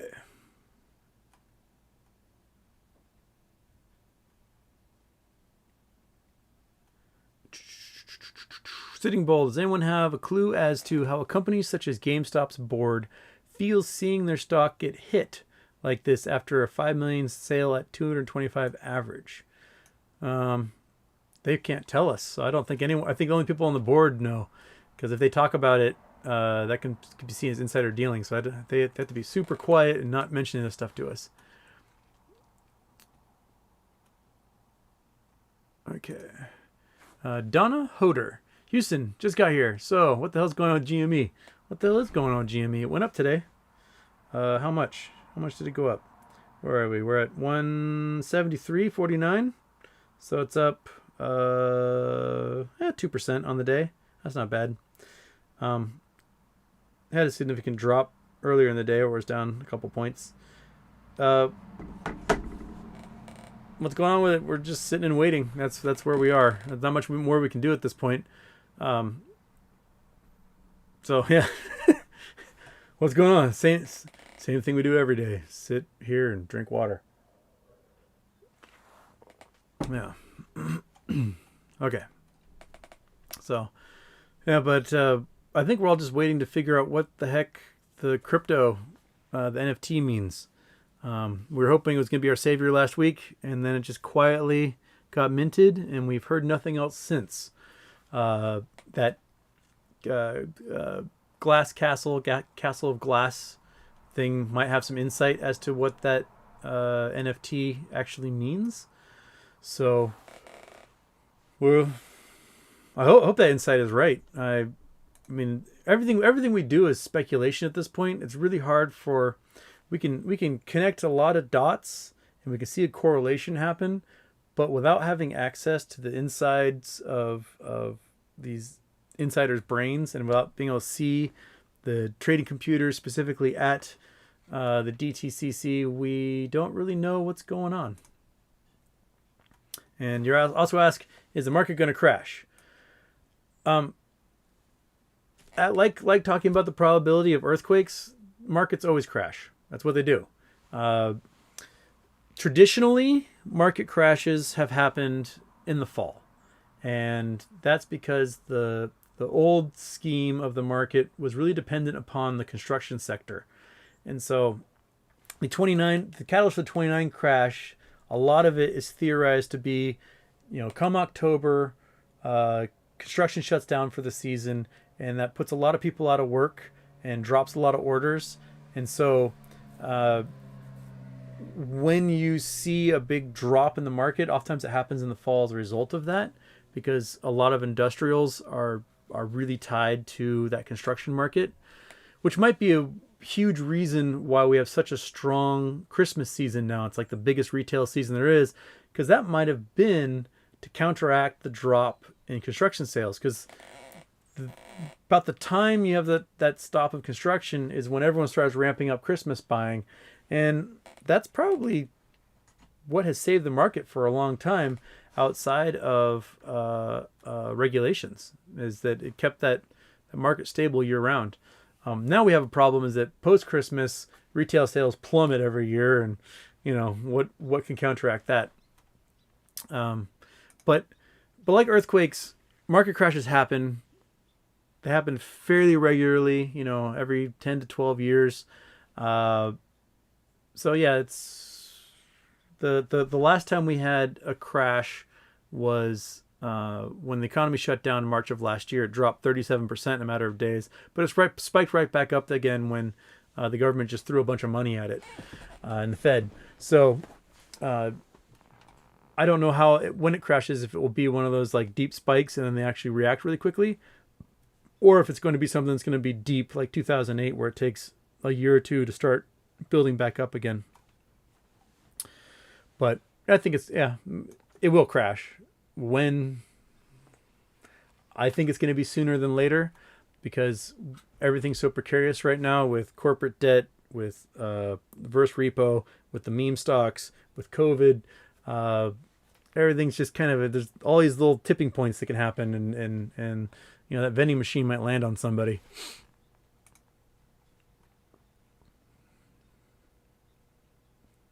Snake Dave, so based on the answer about the infinity play, what do you think is a realistic ceiling before the downtrend begins?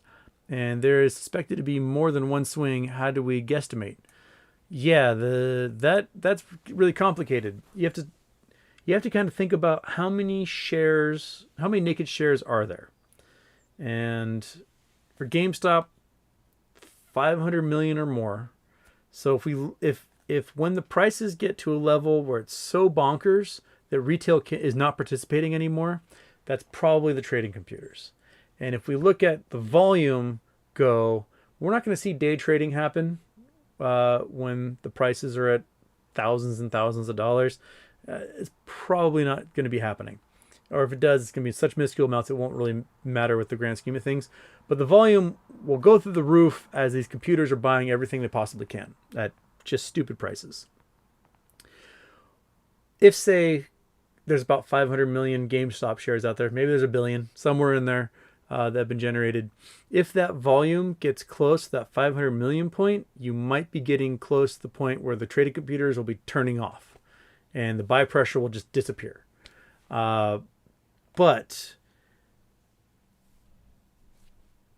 how it spikes day over day over that squeeze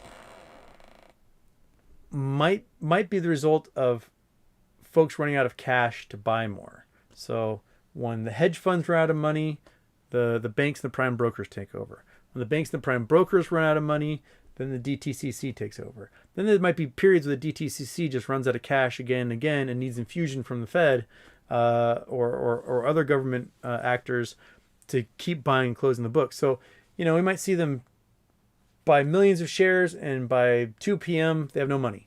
They're out. And so buy pressure just vanishes for a few hours until they get reseeded with more cash from the Fed or whoever, and buy pressure picks up again. So we might see like spike, and then buy pressure vanishes, and then spike, and then buy pressure vanishes as this moves from one level to the next throughout the system. So that's kind of how I'm picturing it play out. They may have been talking about how to keep this more fluid, and they may purchase all these shares and then count on the T+2 so that they've got a couple of days to actually rectify it with cash. They might just buy a whole bunch and not have the cash to do it. And then in that T+2 for the settlement, they then say, hey, all right, Federal Reserve, here's the bill, Treasury, whoever, we need that money. So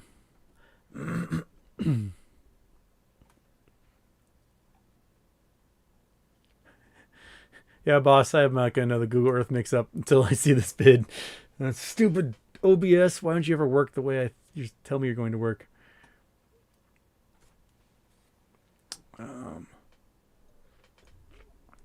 BJK031 question: can you nerd out on some cool geologic stuff in West Virginia?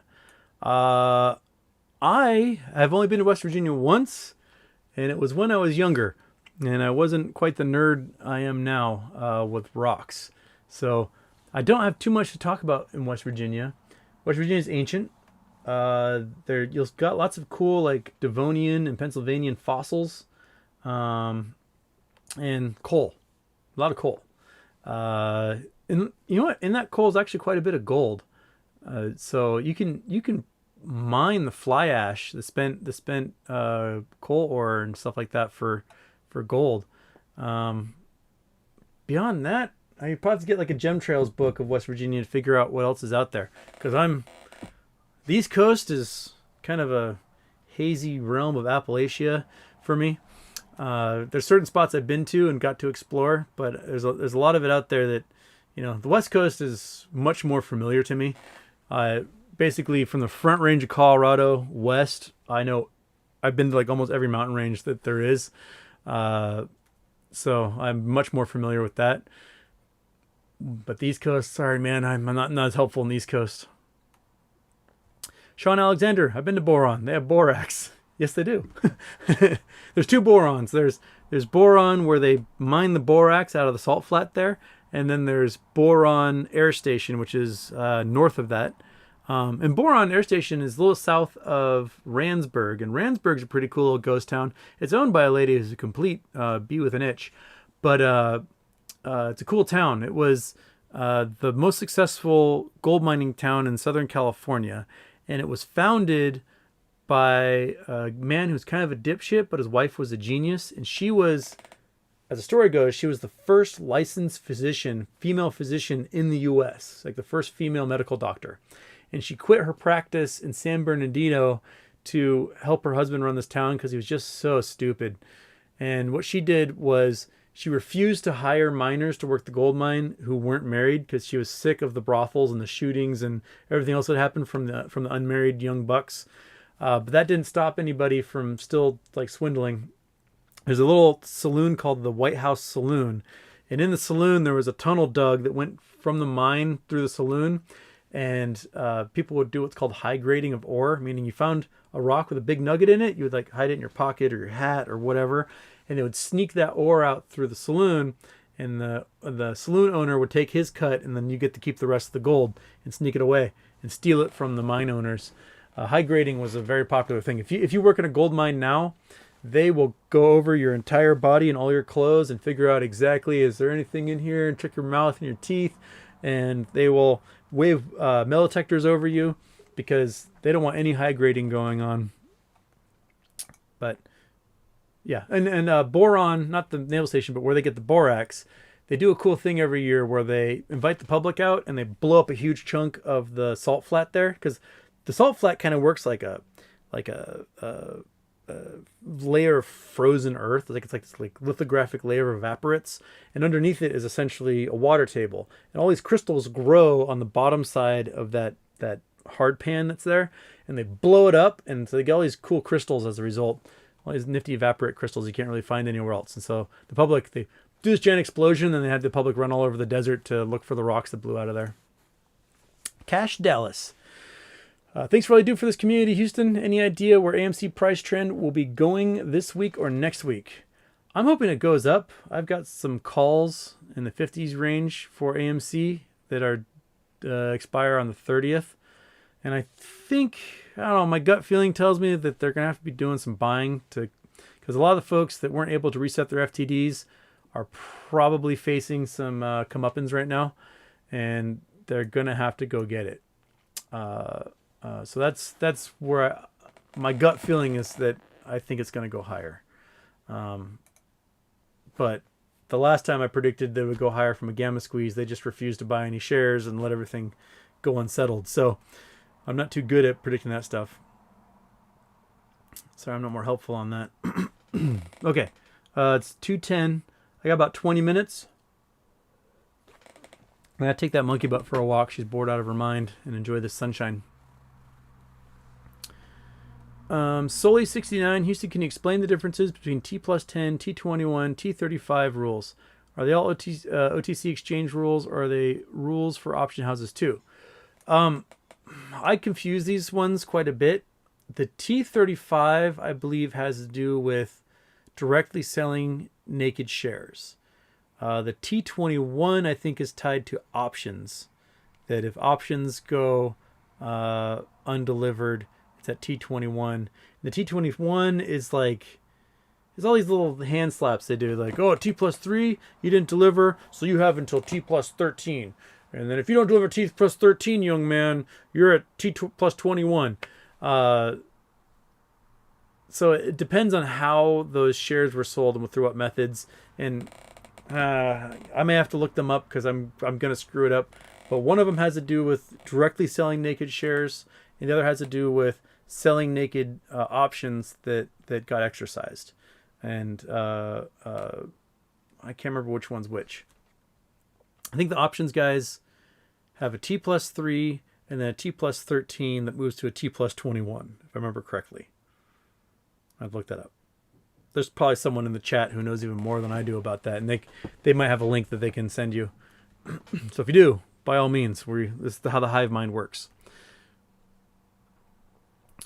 Okay.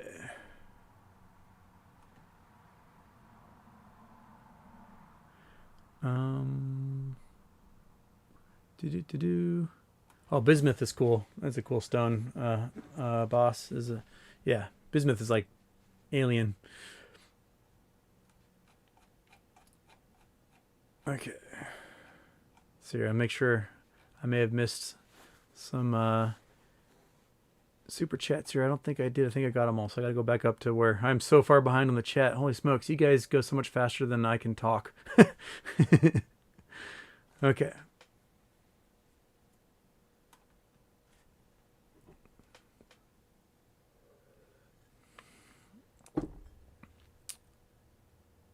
Okay. Dang it, bang it, cave. All right, that's how far, man, I'm so far behind. Matthew Callahan, what are your thoughts on world history? Well, I'm doing a history master's right now. I haven't gotten into my focus area. My focus area is probably going to be having to do with the American West. That's kind of leaning towards, because I really like ghost towns and exploring old mines and stuff. But my thoughts on world history are I love it. I love seeing, how different cultures rise to power and fall over time. Someone asked me the last time around history books I'd recommend. I'd recommend Guns, Germs, and Steel. It was a bestseller about, 15, 20 years ago by Jared Diamond. Jared Diamond is a geographer. He's a biogeographer. And he and E.O. Wilson and a couple of guys were really big in the discovering about biogeography and discovering that like parcel size, so island size essentially determines how many species can live in a certain area. And they looked at islands in the Caribbean, and they saw that the larger the island was, the more species it could hold. And so then they went and did experiments on other islands. They went to the Amazon, where they're tearing down jungle to make farms. Say, hey, farmers, can you just like leave us 1 square mile of land inside that? And you, farmer, can you leave us 2 square miles? And you, can you leave us 10 square miles? And so they left all these little pockets, and they went in and literally counted every species that there was, and they saw a direct mathematical relation to how large the pocket of land was left unmolested and how many species there were. And that's how he got famous. And he ended up writing this book, Guns, Germs, and Steel, because he had, I think he was in Papua New Guinea, and one of the people who was helping him do this research project was from Papua New Guinea. And he's asked a question. He's like, hey, why do white people run the world? That was basically his question. He's like, we're people. Why don't we run the world? Why didn't we get the opportunity to take over the world? Why did you guys do it? And that made Jared Diamond think back. He's like, why did we? An essential thesis was guns, germs, and steel. And a big part of that one was germs, and that white people were disgusting, and we just threw our poop out in the street and didn't bathe, and we lived next to animals that were gross, and we got tons and tons and tons and tons of diseases, and plagues were wiping out Europe every few years. And we just had so much disease inside of us that when we met other cultures, we just wiped them out. And it's a play that's happened throughout ancient history. In my first grad class, my ancient history class, which is from like, prehistoric to about 200 AD, we talk about the steppe people of Central Asia, like the Mongolian steppe through Kazakhstan and through there. And these were the horse people. These were horses came from, like domesticated horses. And these people rode them, they ate them, they hunted them, they used the horses for everything. And because of that animal husbandry with the horses, they got a lot of zoonotic diseases that other people did not get because they weren't using horses. And so 5,000-6,000 years ago, entire communities of these horse people get wiped out by zoonotic disease. Another group would move in. Some of them might survive a zoonotic disease, and they would have natural immunity that would last a longer period of time. But they would do trading, like they lived pretty much off the land, but they would go to the population centers and trade pelts or horses and stuff, horse meat. And they would do their trading, but inadvertently leave a disease that would just decimate a community, just wipe people out. And then the next time the horse people came back, they're like, no one's here anymore. Cool, we got a free town. And so there was a huge natural expansion of the genetic code of these people throughout Eurasia as a result of them passing on these zoonotic diseases. And so, anyway, I don't want to give the whole book away, but he also did a really good PBS special series based on the book, where he traveled around the world and talked about the benefits of these guns, germs, and steel to cultures and how they propagate throughout history. So that's a good book. That's a good read. It's a big read. It's a big, giant, thick, very academic book, but you'll learn a ton. And there's a lot of anthropologists who really hate him because he ended up writing one of the most fundamental books on anthropology, and he was an anthropologist. So my anthropology professors in my undergrad just hated his guts. So he's a geographer, not a geologist. Geographer. Okay. Okay.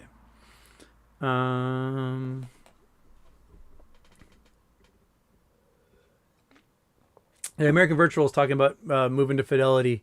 I haven't tried their beta app. I need to go on the phone and open up, because apparently it's a lot better than their traditional app, which is just garbage. Yeah. All right.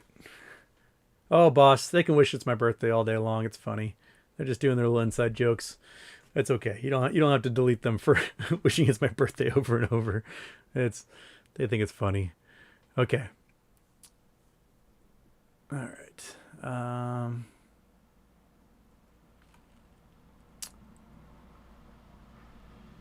Spark, Houston, do you have any thoughts on Mercury? I saw a show speculating about why the core is so large and the mantle so small. Curious about the thoughts. Yeah. So the closer you are to the sun, probably the larger your metal core is going to be to the rock amount, and that has to do with melting points. The metal will condense closer to the sun than a lot of the rocks will, because the melting points for a lot of the heavy metals that are inside these cores are much higher than the melting points for the rocks. And so there's a greater chance that when this cloud was condensing into the sun, it started rotating. As it rotated, it spun out this disk of dust, and the evaporation points for a lot of that material, the further away you get from the sun, the colder it gets. So that's when there's opportunity for volatiles, for waters and ammonias and methane and carbon dioxide to condense into solid form. And closer to the sun is higher melting point. So you have metals will condense first, then rocks, and then your volatiles. And as you get further away from the sun, the cores get smaller, and the mantles and lithosphere get larger. So Mercury has a lot more metal and a lot less rock. Venus, a lot more metal, a lot less rock. Earth, about in between. Mars, a much smaller core and a lot more rock. And as you get further out, you get to this point where they call the frost line, where hydrogen and helium can exist in like liquid states. And that's when you start getting your gas giants. And so you get to Jupiter, Saturn, Mars, and Uranus. There's so much more material available to make your planet out of that they have gigantic atmospheres and tiny little cores of rock, but the atmospheres can be thousands and thousands of miles of these volatiles. And And Jupiter, being the big greedy one, took most of it, because 90% of those dust clouds is going to be hydrogen and helium, maybe more. 95% is hydrogen and helium. So whatever planet can start capturing that hydrogen and helium first will probably be the one that gets the biggest. Now, we've seen out in space a couple of oddballs, like we've had Jupiter-sized planets that are really close to stars, and we don't quite know how they formed, how they got that many volatiles near their planet. But here on Earth, we won't have hydrogen and helium in a natural state in liquids. So when it gets released, it rises top of our atmosphere and then just blows away with the solar winds. Essentially, it vibrates so fast that it reaches escape velocity. And so at the top of our atmosphere, just boom, it's gone. And the solar winds keep carrying it out further, where it probably gets gobbled up by Jupiter or someone, if not escaping our solar system entirely. So anyway, that's a long story for how Mercury has such a large metal core, such a large molten core. All right. Oh, did I miss it? Oh no, there we go. Okay. Looking.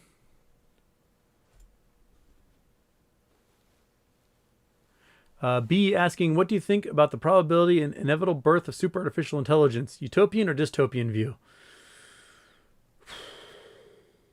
I'm leaning more dystopian personally.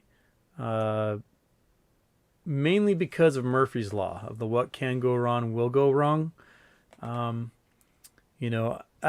wrote about the 3 rules of AI years. I think it's 3 rules. Don't kill people, stuff like that. If we get to the point where AI is writing its own code, then it's gotten away from us. And if it gets away from us and everything's so automated, I was reading an article about the dangers of people's sex robots being hacked and being used to commit murders. Like, what a way to go. We have a system right now where everything is so computerized, but the security isn't necessarily there. I mean, you can download apps to your phone that will take control of someone else's car if you want, via the Bluetooth. And because there's no firewall there, and they didn't put any thought into how to stop that stuff from being hacked. And what they're counting on right now is that being enough. That if people aren't bothering to hack it, then they don't have to develop the security protocols for it. Years ago, people talked about how Apple computers were safer than Windows computers and didn't get as many viruses. Well, that's because Apple computers were only 10% of the consumer market, and Windows computers are 90% of the consumer market. So if you're going to hack, you're going to focus on 90% of the market with your hack and not 10% of the market. But now that iPhones are a huge portion of the market, there's a lot more code that's being written to hack those phones than there is for Windows phones, which are 0% of the market, right? So the fact that I think people can and will use artificial intelligence for evil means that it will be used for evil.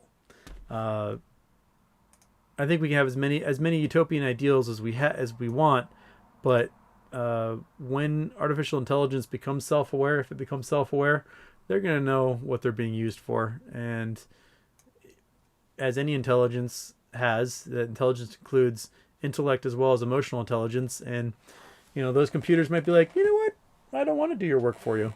Because as we often say, we say tell our boss to shove it and we go find a new job. I wouldn't doubt if artificial intelligence does the same thing. Okay.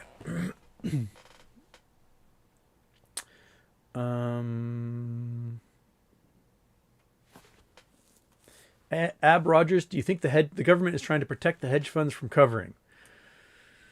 It's part of the government, maybe, depending which side their bread is buttered. But I think the government right now is trying to figure out how to keep the economy from crashing so hard that it puts everyone back out of work again.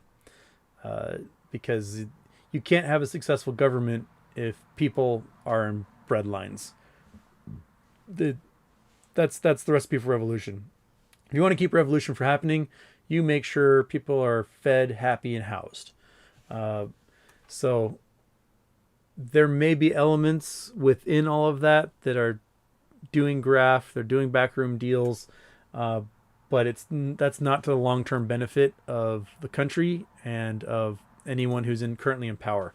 So they need to make sure that I think they're focusing on how to keep the economy from crashing, and or if it does crash, how to mitigate and resolve that as quickly as possible. And I don't think the hedge funds are necessarily on the minds of those necessarily in power. Maybe it is for some people in the SEC, but hedge funds are expendable. They're expendable. The millionaires and billionaires who are members of those hedge funds, I think that they're eyeballing the people who run those hedge funds and be like, hey man, where's my money? And if I were a member of Melvin, I would be asking where's my money a lot, and probably doing some implied threats in there. Where's my money? Tell me or else type thing. Billionaires don't like losing. That's why they're billionaires. Okay. All right. I got about 5 minutes, and I got to take this monkey butt for a walk. How's the truck coming? Oh, get real, man. All right, so submitted the warranty claim, submitted the paperwork. All the paperwork was required, and then they said, "Hey, for your warranty claim, you have to submit all this other paperwork." And I was like, "Nah, it's not part of the warranty claim. I submit everything I need. Give me my new engine." And they said, "Well, because we've now responded after the date of your warranty claim, we're not going to honor your warranty claim." And tough shit. So I sent them a letter saying, "Hey, you can either replace my engine, I can say wonderful things about your company, or I can spend significant portions of my podcast talking about what a garbage company AAA Engines of Chatsworth, California is, who sell lots of their engines on eBay and other websites and guarantee a 2-year, 36,000-mile warranty that they won't honor. And I am preparing to file in federal court a lawsuit making them pay." Because, you know what? Fuck those guys. If they aren't going to honor their warranty and I have to drop $10K into an engine, I might as well drop $10K into suing the hell out of them and getting a free engine anyway. And so AAA Engines of Chatsworth, California, you're going to get served. Woo!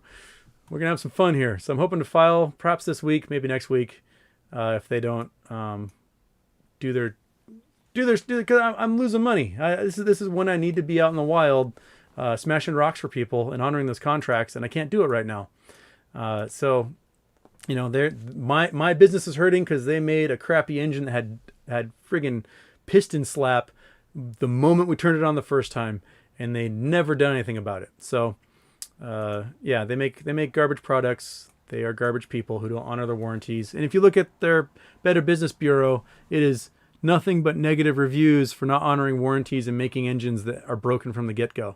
So AAA Engines, if you don't want me talking about this to hundreds of thousands of people, perhaps you should do the smart marketing thing and honor your warranty and replace my freaking engine. All right. That's the update in the truck. The truck is sitting in my mechanic's yard waiting for a new engine that may or may not ever come. Okay. Spark, how would a generational Starship work? Assume interstellar trip would take 100 years with no stasis. Wouldn't the bone deterioration cause everyone to break hips, spawning the next generation? Yep. You would need to create some sort of gravity-esque environment, such as using centripetal force of a rotating habitat to make sure that people didn't lose bone density and go blind and have other problems. And then also the big problem is you would have to keep out a lot of those galactic cosmic rays, because you don't want a titanium atom slicing DNA apart at the speed of light and just passing through your ship. So you would need lots of water, basically. So the biggest idea is you have a rotational environment that is moving, so you create this artificial gravity environment for people. which is going to mess with our horizons because we're not used to walking on the inside of things. And then you have to coat all of that with, or fill tanks, just tank after tank after tank with water, because hydrogen does a great job of stopping those cosmic rays and slowing them down. So a lot of like the designs for Mars ships are to basically all the drinking water and gray water and black water will go into tanks that surround the entire ship for the 6 to 8 months that it takes to go to Mars. There's another cool design someone patented, which uses these like carbon, I think it's hydrocarbon boron nanotubes, and they use this woven material that they make everyone's suits out of, and the boron and hydrogen inside of those carbon nanotubes that they make into like ribbons or thread, those do a great job of stopping galactic cosmic rays, which works great for the body. But if you aren't wearing that stuff on your head all the time, you're also going to get some zip zaps to the dome. But yeah, there's a lot of problems with those generational ships. I think a natural progression we'll start seeing when we start mining space, we'll probably start seeing practical investment into essentially speed tests, seeing what kind of ships we can build in space that can accelerate over periods of time and achieve very high velocities. So if you can accelerate a ship at 9.8 meters per second, right? So you can accelerate it at what is 1G. And so every second it's going 9.8 meters per second faster than the second before it. You can do a 3-day trip to Mars. You go a day and a half at 9.8 Gs, and you flip it around, you slow it down at 9.8 Gs per second. So essentially you can create a gravity environment the entire time you're there, and you can get to Mars in 3 days. That's probably going to be the best method we have for maintaining bone density, for maintaining like spinal fluid integrity, and keeping a lot of that stuff out from causing lots of problems. The thing is that right now we don't have a fuel source that can accelerate that fast for that long, that's kind of where we are right now. So I think once Blue Origin, Virgin Galactic, SpaceX, Planetary Resources, the Chinese, the Japanese, the Indians, the Israelis, all these European space agents, once all these companies and nations start getting into space and exploiting resources in space, then they can start spending money on investigating ways of going faster. And going faster might be the key to saving lives in long distance space travel. Okay. Benji P. Houston, do you like moldavite? I love moldavite. Moldavite is it's a tektite. So like 40 million years ago, a big meteorite hit was Bohemia, kind of in the Germany, Czech Republic region. And it hit so hard, it blasted all the sand out into space. And the sand became glass, molten glass, and then froze, and then fell back to Earth.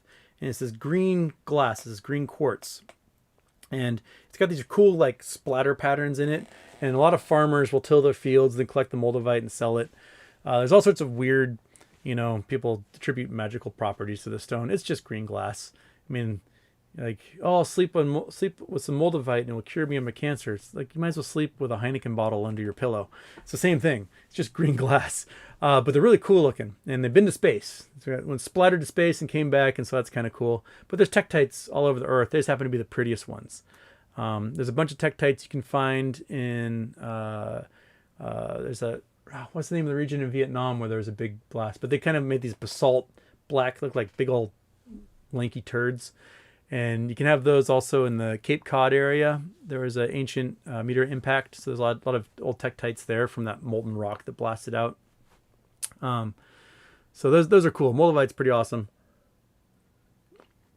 There's an American hippie who kind of cornered the market on it. He bought up so much of it and then wrote all these stories talking about how magical it was. And so a lot of hippies will spend a lot of money on these stones as if it's going to cure their cancers and things. So that's my issue with moldavite, is that hippie grifters will do hippie grifter things with it. Okay. All right. I didn't get to a lot of these. I'm so sorry. My voice is kind of going here. And, Oh, there's so much in here that I didn't get to. I'll try to do maybe a question or two more at the bottom here, and then Monkey Butt needs some freedom. Whew. Jad Haddad, if we were to colonize a planet, are we able to terraform it to breathe life without spacesuits? If so, which planet would be the easiest to terraform? Ooh, no. I don't. Ideally, we would want it to be like Venus, because Venus it's like 97% the mass of Earth, so gravity would be pretty similar. But Venus has had such runaway greenhouse gas problem that I don't know if we'd ever be able to terraform it and cool it down. The problem with Mars is that Mars is so small that it's really easy for the sun to strip it of its atmosphere. And its atmosphere right now is the equivalent of our atmosphere at about 100,000 feet elevation. So, 20 miles up, where you need to have like a full-on spacesuit, is how thick Mars's atmosphere is. And what benefits of that atmosphere Mars has is due to the carbon dioxide inside of it that keeps the surface moderately temperate near the equator. You can get up to like 70 degrees Fahrenheit near the equator on certain days. And it makes this little insulation around it. If we put in a bunch of photosynthesizers to pull out the carbon in the atmosphere and make it more oxygen, we just made the atmosphere 30% more thin, and we removed the blanket that kept it warm at all, so Mars would just become a frozen hellscape. So that's the issue we have. We'd have to figure out a way of, I don't know, maybe we can capture a bunch of comets and just bombard the surface of Mars with just trillions of comets and generate an atmosphere that way, and make it thicker and warmer. I don't know. There's a lot more investment in there than what I can picture us doing anytime in the near term. Someone may come up with more magical ways. Maybe we'll restart the frozen core in Mars and we get volcanic action pumping out more atmosphere again. I don't know. But Mars needs a little more girth if it's going to start sustaining human life for longer periods of time. And we need to get rid of the perchlorate in the soil, which will kill us within days. So we need to fill it with anaerobic bacteria that will eat all the perchlorates or something.